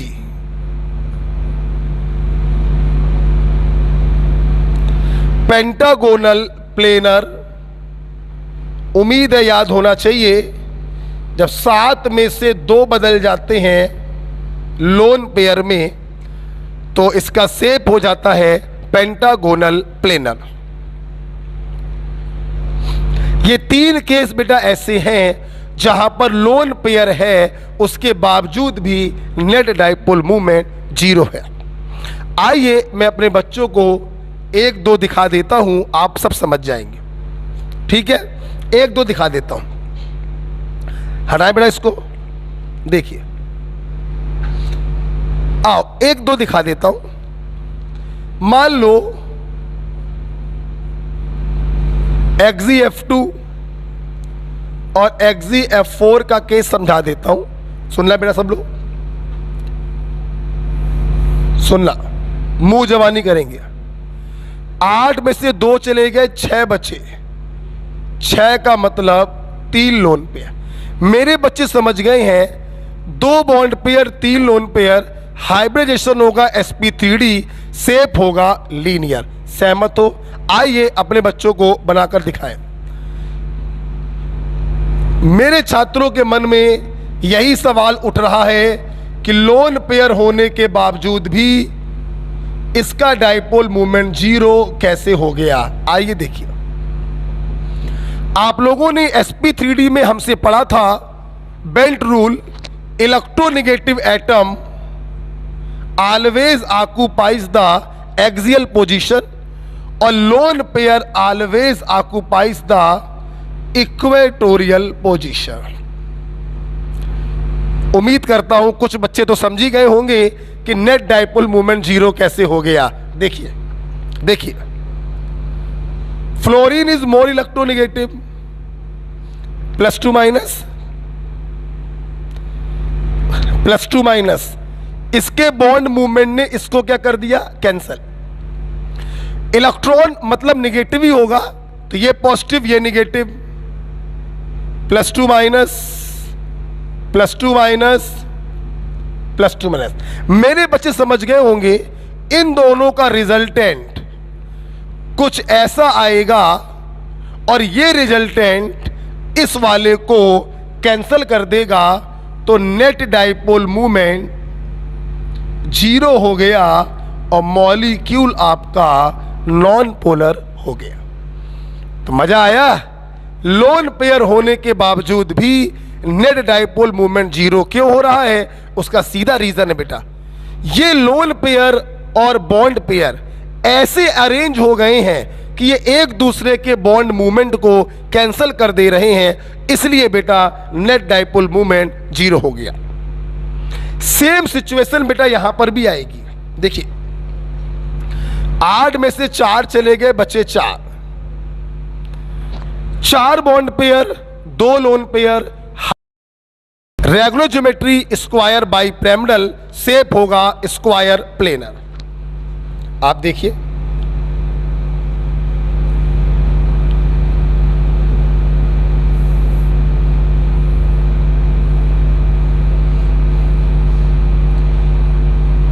एक्सी, आपको याद आ जाना चाहिए स्क्वायर प्लेनर का मतलब क्या है। इसके लोन पेयर एक्सियल पोजीशन पर होते हैं और चारों इक्वेटोरियल पोजीशन पर फ्लोरीन होगा। क्या बताने की जरूरत है? क्या बताने की जरूरत है कि लोन पेयर आने के बाद भी इसका डाइपोल मूवमेंट जीरो कैसे हो गया? उम्मीद करते हैं समझ गए होंगे। देखिए +2 माइनस एक दूसरे को कैंसिल कर दिया, +2 माइनस एक दूसरे को कैंसिल कर दिया। इलेक्ट्रॉन हमेशा नेगेटिव ही होंगे। +2 माइनस एक दूसरे को कैंसिल कर दिया, तो इसका भी नेट डाइपोल मूवमेंट जीरो हो गया और ये मॉलिक्यूल हो गया नॉन पोलर। तो इस प्रकार से मेरे बच्चों ने पहला नोट देखा, 3 मॉलिक्यूल ऐसे बताए जिनके सेंटर एटम पे लोन पेयर है फिर भी डाइपोल मूवमेंट जीरो है, ये नॉन पोलर हैं। sp3d with linear shape, sp3d2 with square planar और sp3d3 with pentagonal planar. Okay, note number 1 के बाद नोट नंबर 2।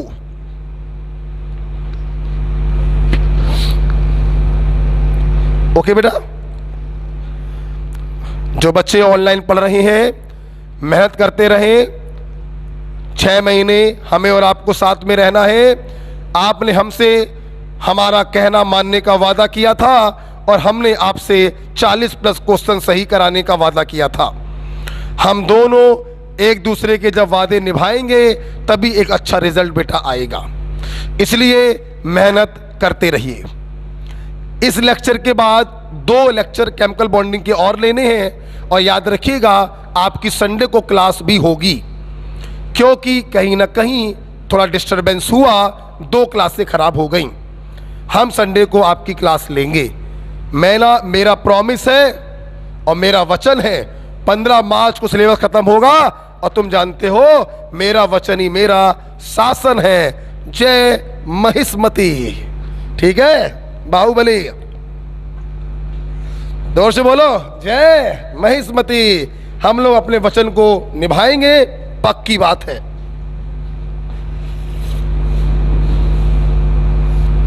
आप आंख बंद करके भरोसा करिए और जितना मैं कह रहा हूं उतना करते रहिए।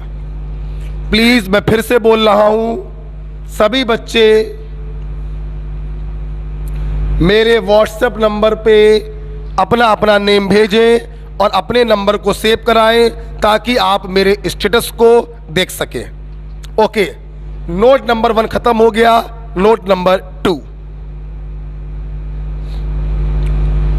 नोट नंबर 2 देखिए बेटा, लिखिए। If A molecule have polar bond, then it is not necessary that molecule is polar.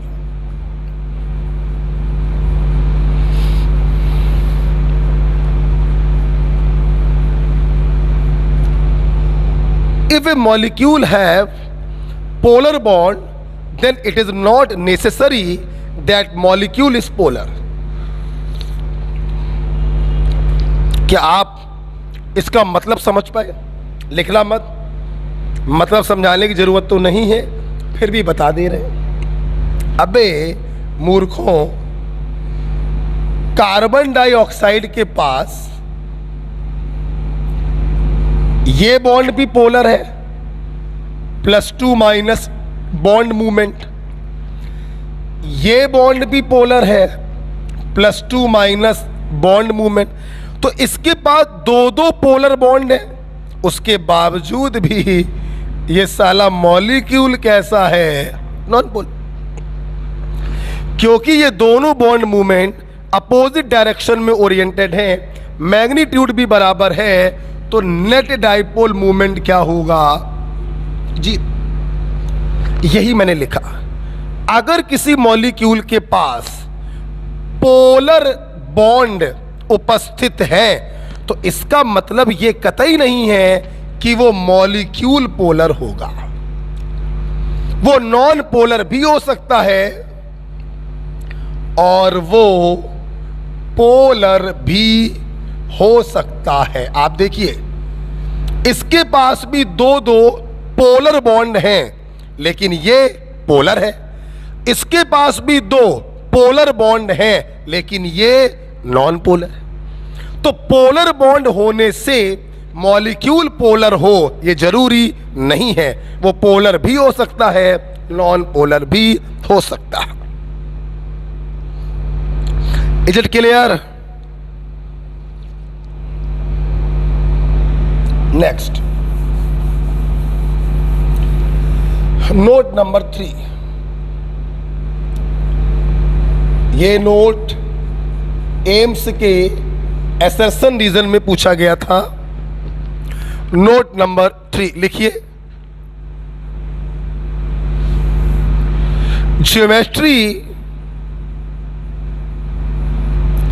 Geometry of molecule can be predicted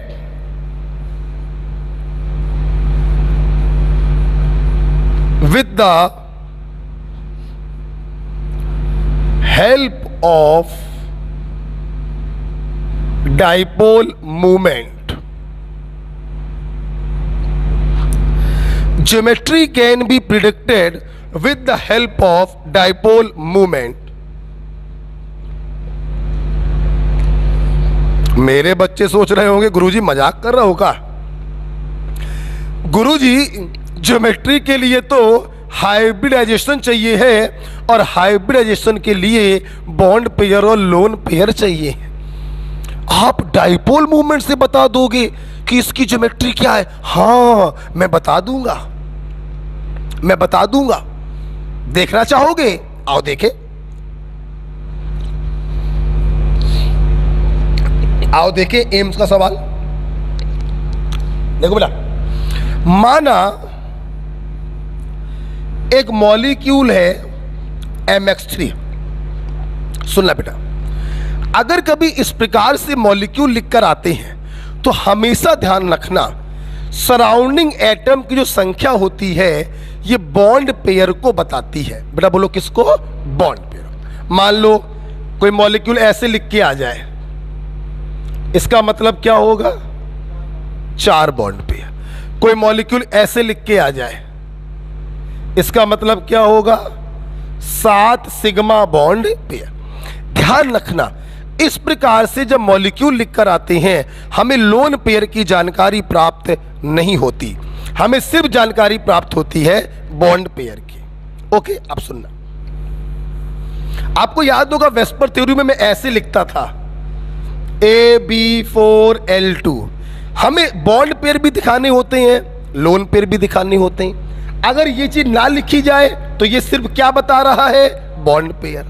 ठीक, ध्यान रखिएगा। अच्छा सुनना, तो इसमें कोई शक नहीं है कि इसके पास 3 सिग्मा बॉन्ड पेयर हैं। आप जानते हैं बॉन्ड पेयर तो सिग्मा भी हो सकते हैं और पाई भी हो सकते हैं, लेकिन हाइब्रिडाइजेशन में सिर्फ कौन से काउंट होते हैं? सिग्मा वाले। अब सुनना, बच्चे सोच रहे हैं गुरुजी कोई चमत्कार करने वाले हैं, सिर्फ मॉलिक्यूल दिया है और गुरुजी उसकी ज्योमेट्री बताने वाले हैं। हाँ, देखना कैसे, सुनना। एग्जामिनर ने बोला ये मॉलिक्यूल MX3 है, इसका जो डाइपोल मूवमेंट है वो 0 है। ओहो, डाइपोल मूवमेंट 0 है, मतलब इस साले के सेंटर एटम पर कोई लोन पेयर नहीं होगा। अब आप बताओ बॉन्ड पेयर कितने हैं? 3, और डाइपोल मूवमेंट 0 का मतलब लोन पेयर कितने हो गए? 0। तो यहां से इसका हाइब्रिडाइजेशन आ गया sp2 और ज्योमेट्री आ गई ट्राइगोनल प्लेनर। आप देख सकते हैं मैंने सिर्फ मॉलिक्यूल बताया, उसका डाइपोल मूवमेंट बताया और इसको देखकर तुमने दंड से बता दिया इसका ज्योमेट्री होगा trigonal planar. Am I right or wrong?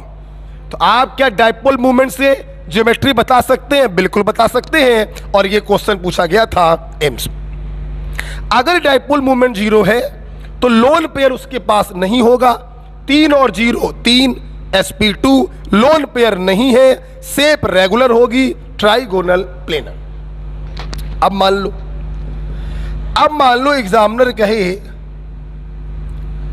इसका नेट डाइपोल मूवमेंट 0 नहीं है। अरे दादा, अगर डाइपोल मूवमेंट 0 नहीं है तो इसके पास लोन पेयर होगा। आओ जरा देखें, बॉन्ड पेयर 3, अब लोन पेयर होगा। माना लोन पेयर है 1, 3 और 1 4, हाइब्रिडाइजेशन बेटा बोलो sp3। लोन पेयर है 4 का मतलब टेट्राहेड्रल, एक डंडा हट गया, शेप हो गई। ये देखो बॉन्ड डाइपोल मूवमेंट देखकर आपने उसकी क्या बता दी? ज्योमेट्री। बड़े एक बात सोचो, हम ये भी तो सोच सकते हैं कि डाइपोल मूवमेंट 0 नहीं है मतलब लोन पेयर होगा। हमने मान लिया 2 लोन पेयर, तो अब इसका हाइब्रिडाइजेशन आएगा sp3d, और तुम्हें मालूम है सैटेलाइट 1 2 3, अब शेप क्या हो गई? T shape. तो मेरे बच्चे देख रहे हैं सिर्फ डाइपोल मूवमेंट को देखकर हम ये पता लगा ले रहे हैं उसकी ज्योमेट्री क्या होगी, उसकी शेप क्या होगी। कुछ होनहार सोच रहे होंगे गुरुजी और आगे चलो, 3 बॉन्ड पेयर और 3 लोन पेयर मान लो, हम लप्पड़ मार देंगे। क्या 3 बॉन्ड पेयर 3 लोन पेयर का कोई केस मैंने कराया है? नहीं। 3 बॉन्ड पेयर और 3 लोन पेयर का मतलब हो गया हाइब्रिडाइजेशन sp3d2। और ध्यान से देखिए sp3d2 में मैंने सिर्फ 2 ही केस कराए हैं। एक कराया होगा 5 bond pair 1 lone pair square pyramidal, और एक कराया था 4 bond pair 2 lone pair square planar. क्या मैंने ऐसा कोई केस कराया? नहीं। तो ऐसा कोई केस होता ही नहीं है, इसलिए और आगे जाने की जरूरत नहीं है। ओके, तो मेरे बच्चों ने देखा कि हम लोग डाइपोल मूवमेंट की हेल्प से ये पता कर सकते हैं कि उसका शेप क्या होगा, उसका ज्योमेट्री क्या होगा।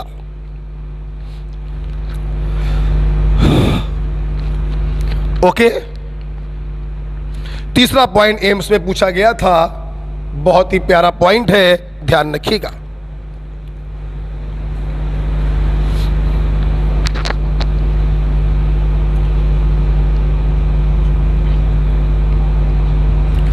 अगर आपको तीसरा पॉइंट हमारा समझ में आया है तो एक SW दे रहे हैं तीसरे पॉइंट के लिए, जिसका सॉल्यूशन आप हमको व्हाट्सएप करके बताएंगे।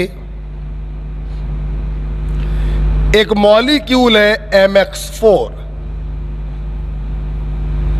अगर डाइपोल मूवमेंट 0 है तो बताइए शेप क्या होगी, और अगर डाइपोल मूवमेंट 0 नहीं है तो बताइए शेप क्या होगी, SW।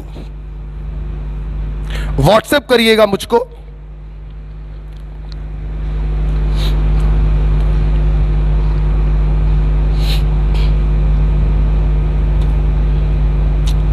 Okay, is it clear? 3 note हो चुके हैं।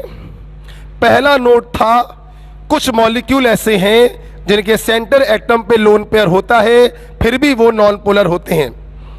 दूसरा था पोलर बॉन्ड होने का मतलब ये नहीं है कि मॉलिक्यूल पोलर होगा।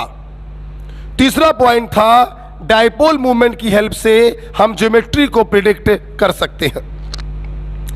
ओके, यस, लास्ट पॉइंट की तरफ जा रहे हैं, हटा दें। Point number 4। पॉइंट नंबर 4 है कि हम डाइपोल मूवमेंट को कंपेयर कैसे करें।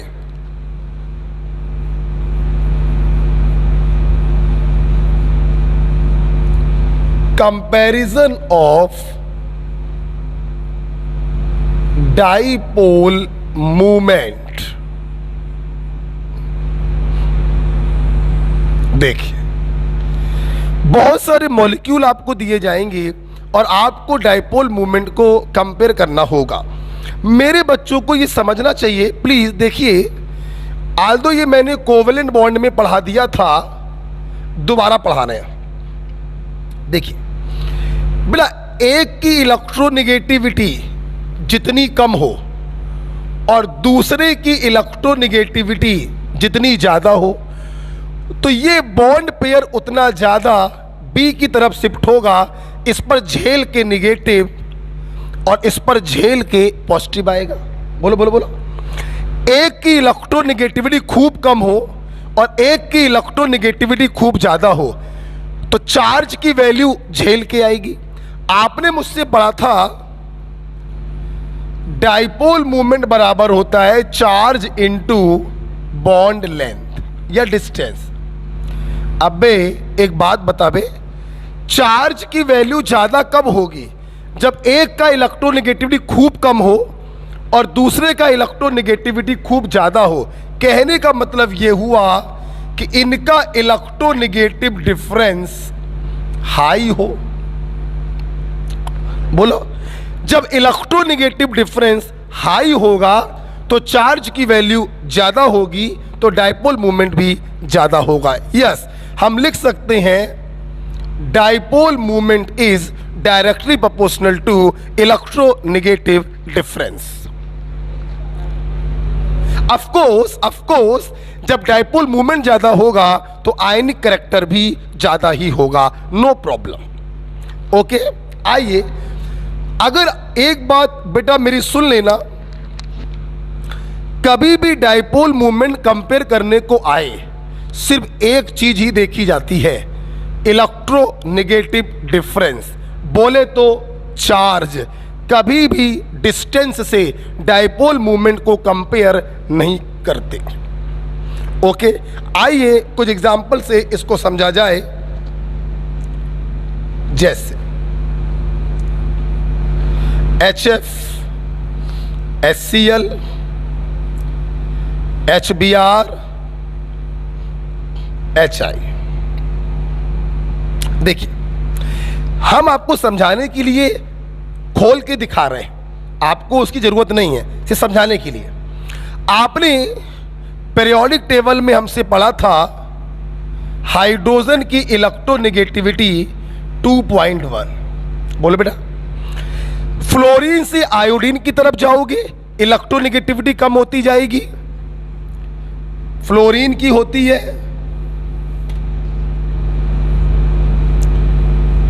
4, क्लोरीन की होती है 3, मुझे याद है तो मैं लिख दे रहा हूं, ब्रोमीन की 2.8, आयोडीन की 2.5। आपको मतलब नहीं इससे, मैं बस दिखाना चाह रहा हूं। जैसे जैसे हैलोजन की इलेक्ट्रोनेगेटिविटी घटेगी, आप देखना, वैसे वैसे इलेक्ट्रोनेगेटिव डिफरेंस भी, बोलो यार, कम होगा।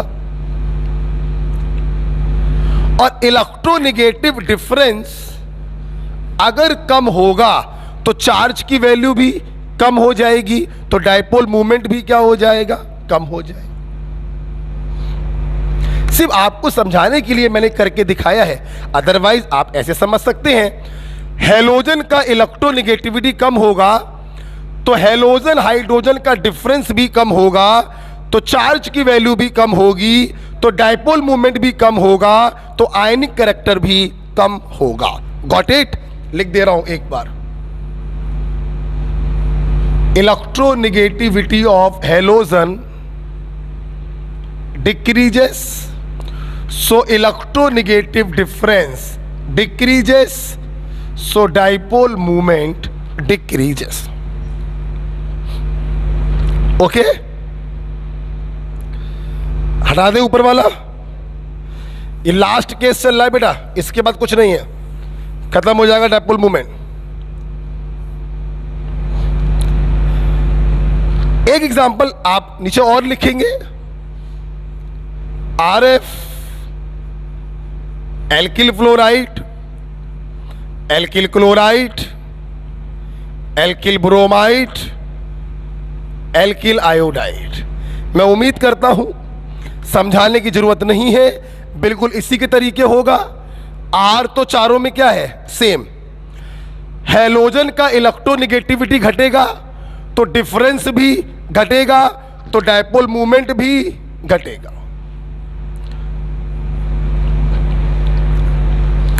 है कोई योद्धा जो बता दे यहां कुछ गलती हो चुकी है?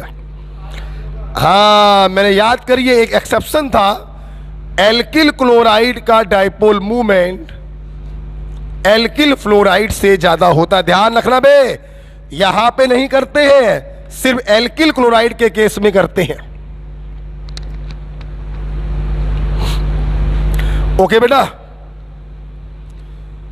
तो कभी भी डायपोल मूवमेंट को कंपेयर करने पे सवाल आ जाए, आप हमेशा इलेक्ट्रोनेगेटिव डिफरेंस से कंपेयर करेंगे। 2 एग्जाम्पल हुए हैं, अभी बहुत सारे कराएंगे, लिखते जाओ नीचे फटाफट। अगला एग्जाम्पल देखेंगे, HF H2O NH3 और CH4। आइए बेटा, हमने कहा इनके डायपोल मूवमेंट कंपेयर करिए।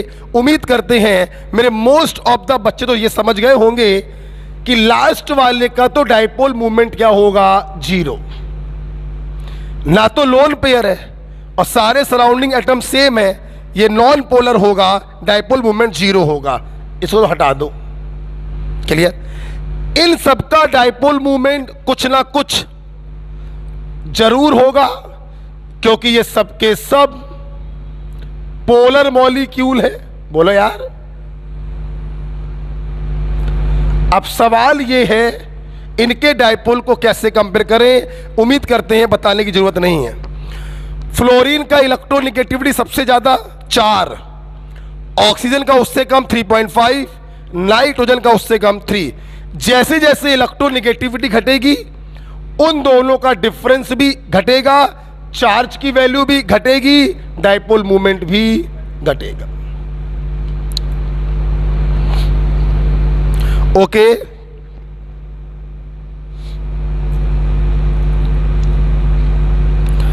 जैसे जैसे इलेक्ट्रोनेगेटिविटी घटेगा वैसे वैसे इलेक्ट्रोनेगेटिव डिफरेंस भी घटेगा, वैसे वैसे चार्ज की वैल्यू भी घटेगी और डायपोल मूवमेंट भी घटेगा।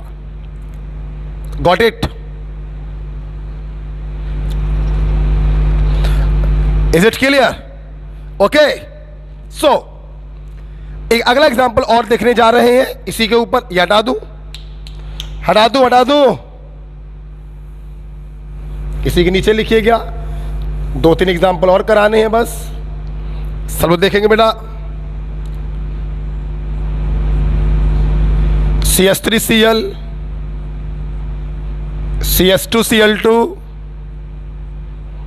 CHCl3 और CCl4। सवाल आ गया डायपोल मूवमेंट का ऑर्डर बताइए। इसमें कोई शक नहीं है कि लास्ट वाला तो नॉन पोलर होगा, no lone pair, surrounding atom सारे सेम है, ये नॉन पोलर है, डायपोल मूवमेंट 0 होगा सबसे पीछे। जबकि मेरे बच्चे देख लें, ये सब के सब कैसे हैं? पोलर। क्यों? क्योंकि सराउंडिंग एटम सेम नहीं है। 3 hydrogen 1 chlorine, 2 hydrogen 2 chlorine, 1 hydrogen 3 chlorine. अब सुनना, बड़ा प्यारा सवाल आ रहा है, नजरें सामने लगाइए।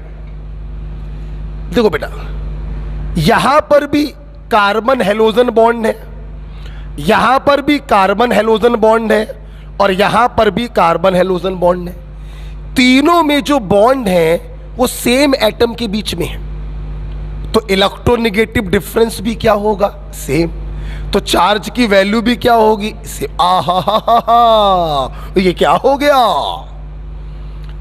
अपन तो डायपोल मूवमेंट इलेक्ट्रोनेगेटिव डिफरेंस से ही कंपेयर करते हैं, यहां पर तो इलेक्ट्रोनेगेटिव डिफरेंस सभी में क्या है? सेम। सुनना, जब इलेक्ट्रोनेगेटिव डिफरेंस से काम ना चल पाए तब हम लोग उनका जो शेप होता है वो बनाते हैं और सारे बॉन्ड मूवमेंट का डायरेक्शन चेक करते हैं कि बॉन्ड मूवमेंट, दैट इज एक बॉन्ड के कारण डायपोल मूवमेंट, वो ऐड हो रहा है या सब्सट्रैक्ट हो रहा है। ये काम कब करोगे? जब इलेक्ट्रोनेगेटिव डिफरेंस ऑलमोस्ट क्या हो? सेम हो। Got it? आइए देखते हैं। सबको मालूम है कार्बन पे कोई लोन पेयर तो है नहीं, 4 बॉन्ड पेयर यहां पर रखे हुए हैं, चारों के चारों कार्बन sp3 हैं और इनका शेप होगा टेट्राहेड्रल। ये भी टेट्राहेड्रल होगा, ये भी टेट्राहेड्रल है, ये भी टेट्राहेड्रल है, ये भी होगा। इसका जो 0 हो गया हटा दीजिए। देखना, 1 Cl, 1 Cl, 2 Cl, 2H, 1 Cl, 2 Cl, 3 Cl, 1H। अगर मेरे बच्चे ध्यान से देखें, क्लोरीन का इलेक्ट्रोनेगेटिविटी ज्यादा है, इस पे प्लस इस पे माइनस, बॉन्ड मूवमेंट +2 हमारे बच्चे जानते हैं, फोन कॉल है ब्रो काशी से पीबी सिंधु का, कार्बन की इलेक्ट्रोनेगेटिविटी 2.5, हाइड्रोजन की 2.1। Carbon is more electronegative, electron का सीटेगा, इस पे माइनस, इस पे होगा प्लस, बॉन्ड मूवमेंट होगा +2-। उम्मीद करते हैं आपको समझ में आ गया होगा। चारों के चारों बॉन्ड मूवमेंट एक ही डायरेक्शन में जा रहे हैं, चारों के चारों साले ऐड हो रहे हैं। यहां पे आओ, +2 माइनस, +2 माइनस, +2 माइनस, +2। उम्मीद करते हैं दिख गया होगा। यहां पर 3 ऐड हो रहे हैं, चौथा वाला सब्सट्रैक्ट हो रहा, इसकी तुलना में इसका डायपोल मूवमेंट कुछ कम हो गया। ओके, यहां देखो, +2 माइनस, +2 माइनस, +2 माइनस और +2 माइनस। आप देखिए, 2 ऐड हो रहे हैं, 2 सब्सट्रैक्ट हो रहे हैं, डायपोल मूवमेंट और कम हो गया। एम राइट बेटा? तो मेरे बच्चे देखें, CH3Cl का डायपोल मूवमेंट सबसे ज्यादा होगा और CCl4 का डायपोल मूवमेंट सबसे कम होगा। यह क्वेश्चन IIT में पूछा गया था। चित्र बना लेंगे। जब इलेक्ट्रोनेगेटिव डिफरेंस से काम नहीं चल पाता है तो हम लोग चित्र बनाकर उसके आंसर को कंपेयर करते हैं।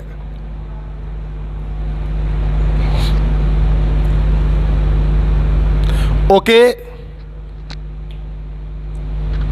बुलाओ जरा अंकित को।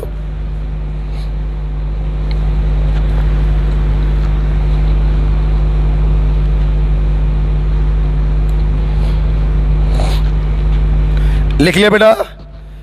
ध्यान रखिएगा, डायपोल मूवमेंट सर्वप्रथम इलेक्ट्रोनेगेटिव डिफरेंस से कंपेयर किया जाता है। अगर उससे काम ना चल पाए तो हम लोग चित्र बनाकर बॉन्ड मूवमेंट की डायरेक्शन देखते हैं, ऐड हो रहे हैं या सब्सट्रैक्ट हो रहे हैं।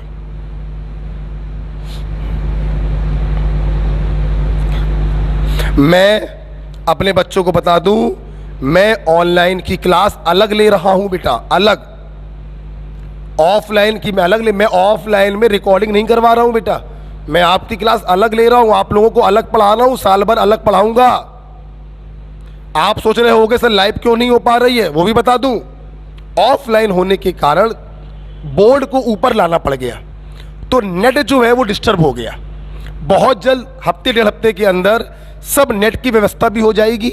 एक डिजिटल बोर्ड हम लोग और मंगा रहे हैं, तो हो सकता है आपकी लाइव क्लास भी चालू हो जाए। ध्यान रखिएगा, जितने महत्वपूर्ण हमारे लिए ऑफलाइन है उतना ही महत्वपूर्ण हमारे लिए ऑनलाइन।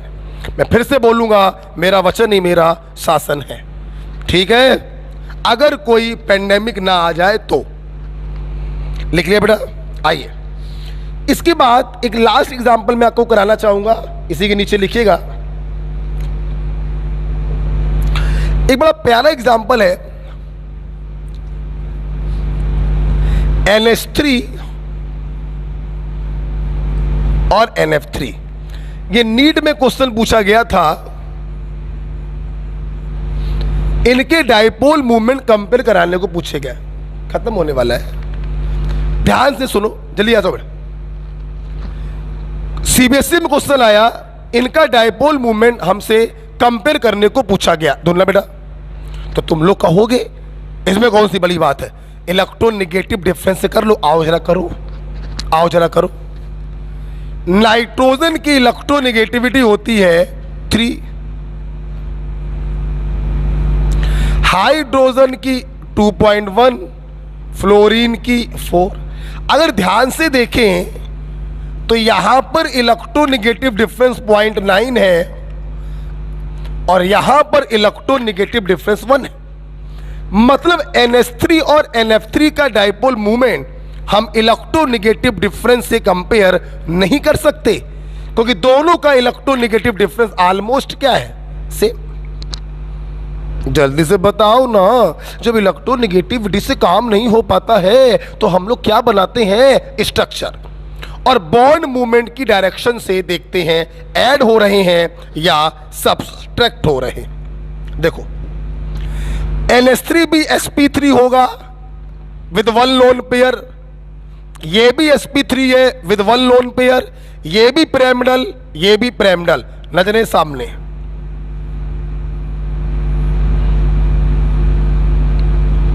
आप देख सकते हैं, बहुत बढ़िया एग्जाम्पल है, सीबीएसई में आ चुका है। क्या आप ये समझ गए कि इलेक्ट्रोनेगेटिव डिफरेंस से क्यों नहीं कर पा रहे हैं? तो दोनों का डिफरेंस ऑलमोस्ट क्या है, सेम। अब देखना, nitrogen is more electronegative than hydrogen. ये प्लस होगा, ये minus, +2 minus, +2 minus, +2 minus. Electron तो नेगेटिव ही होते हैं, तो इलेक्ट्रॉन के रिस्पेक्ट में दूसरा वाला प्लस ही बन जाएगा, +2 माइनस। आप देखिए, चारों के चारों बॉन्ड मूवमेंट जो है वो ऐड हो रहे हैं। Am right? जरा NF3 में आओ, जरा देखना, ये तो बेटा ऐसा ही रहेगा, लेकिन इन दोनों में फ्लोरीन इज मोर इलेक्ट्रोनेगेटिव। इस पे माइनस, इस पे प्लस, तो यहां पे उल्टी गंगा हो गई, +2 माइनस, +2 माइनस और +2 माइनस। अगर ध्यान से देखें, अमोनिया में चारों बॉन्ड मूवमेंट ऐड हो रहे हैं, जबकि NF3 में 3 ऐड होंगे, 1 सब्सट्रैक्ट होगा। कोई बच्चा भी बता देगा NH3 का डायपोल मूवमेंट NF3 से ज्यादा होगा। कोई प्रॉब्लम बेटा किसी बच्चे को? बहुत ही बढ़िया केस था NH3 और NF3 वाला। मैंने बेटा लास्ट ईयर बहुत सारे केस और भी कराए थे, कोई मतलब नहीं है उन केसों का। तो इस प्रकार से हम कह सकते हैं डायपोल मूवमेंट भी क्या हो गया, खत्म हो गया। बेटा इस लेक्चर नंबर 7 में आपने बॉन्ड एंगल और डायपोल मूवमेंट पढ़ा है, इसकी सीट इसी के स्टडी मटेरियल में पड़ी होगी, उसको आप सॉल्व कर लीजिएगा और उसके डाउट मुझे सेंड कर देंगे। ये वीडियो आप देख रहे होंगे, आज दिन कौन सा है? हाँ, ये वीडियो आप लोग देख रहे होंगे थर्सडे को, ये वीडियो आपने देखा होगा। आप इसको देख रहे होंगे 5 से 7:30। तो थर्सडे को रात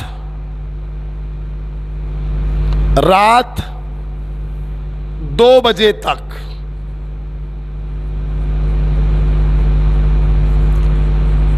डाउट बता दें, डाउट व्हाट्सएप कर दें। रात 2 बजे तक डाउट्स व्हाट्सएप कर दें। जब आप मुझे डाउट व्हाट्सएप कर देंगे तो अगले दिन फ्राइडे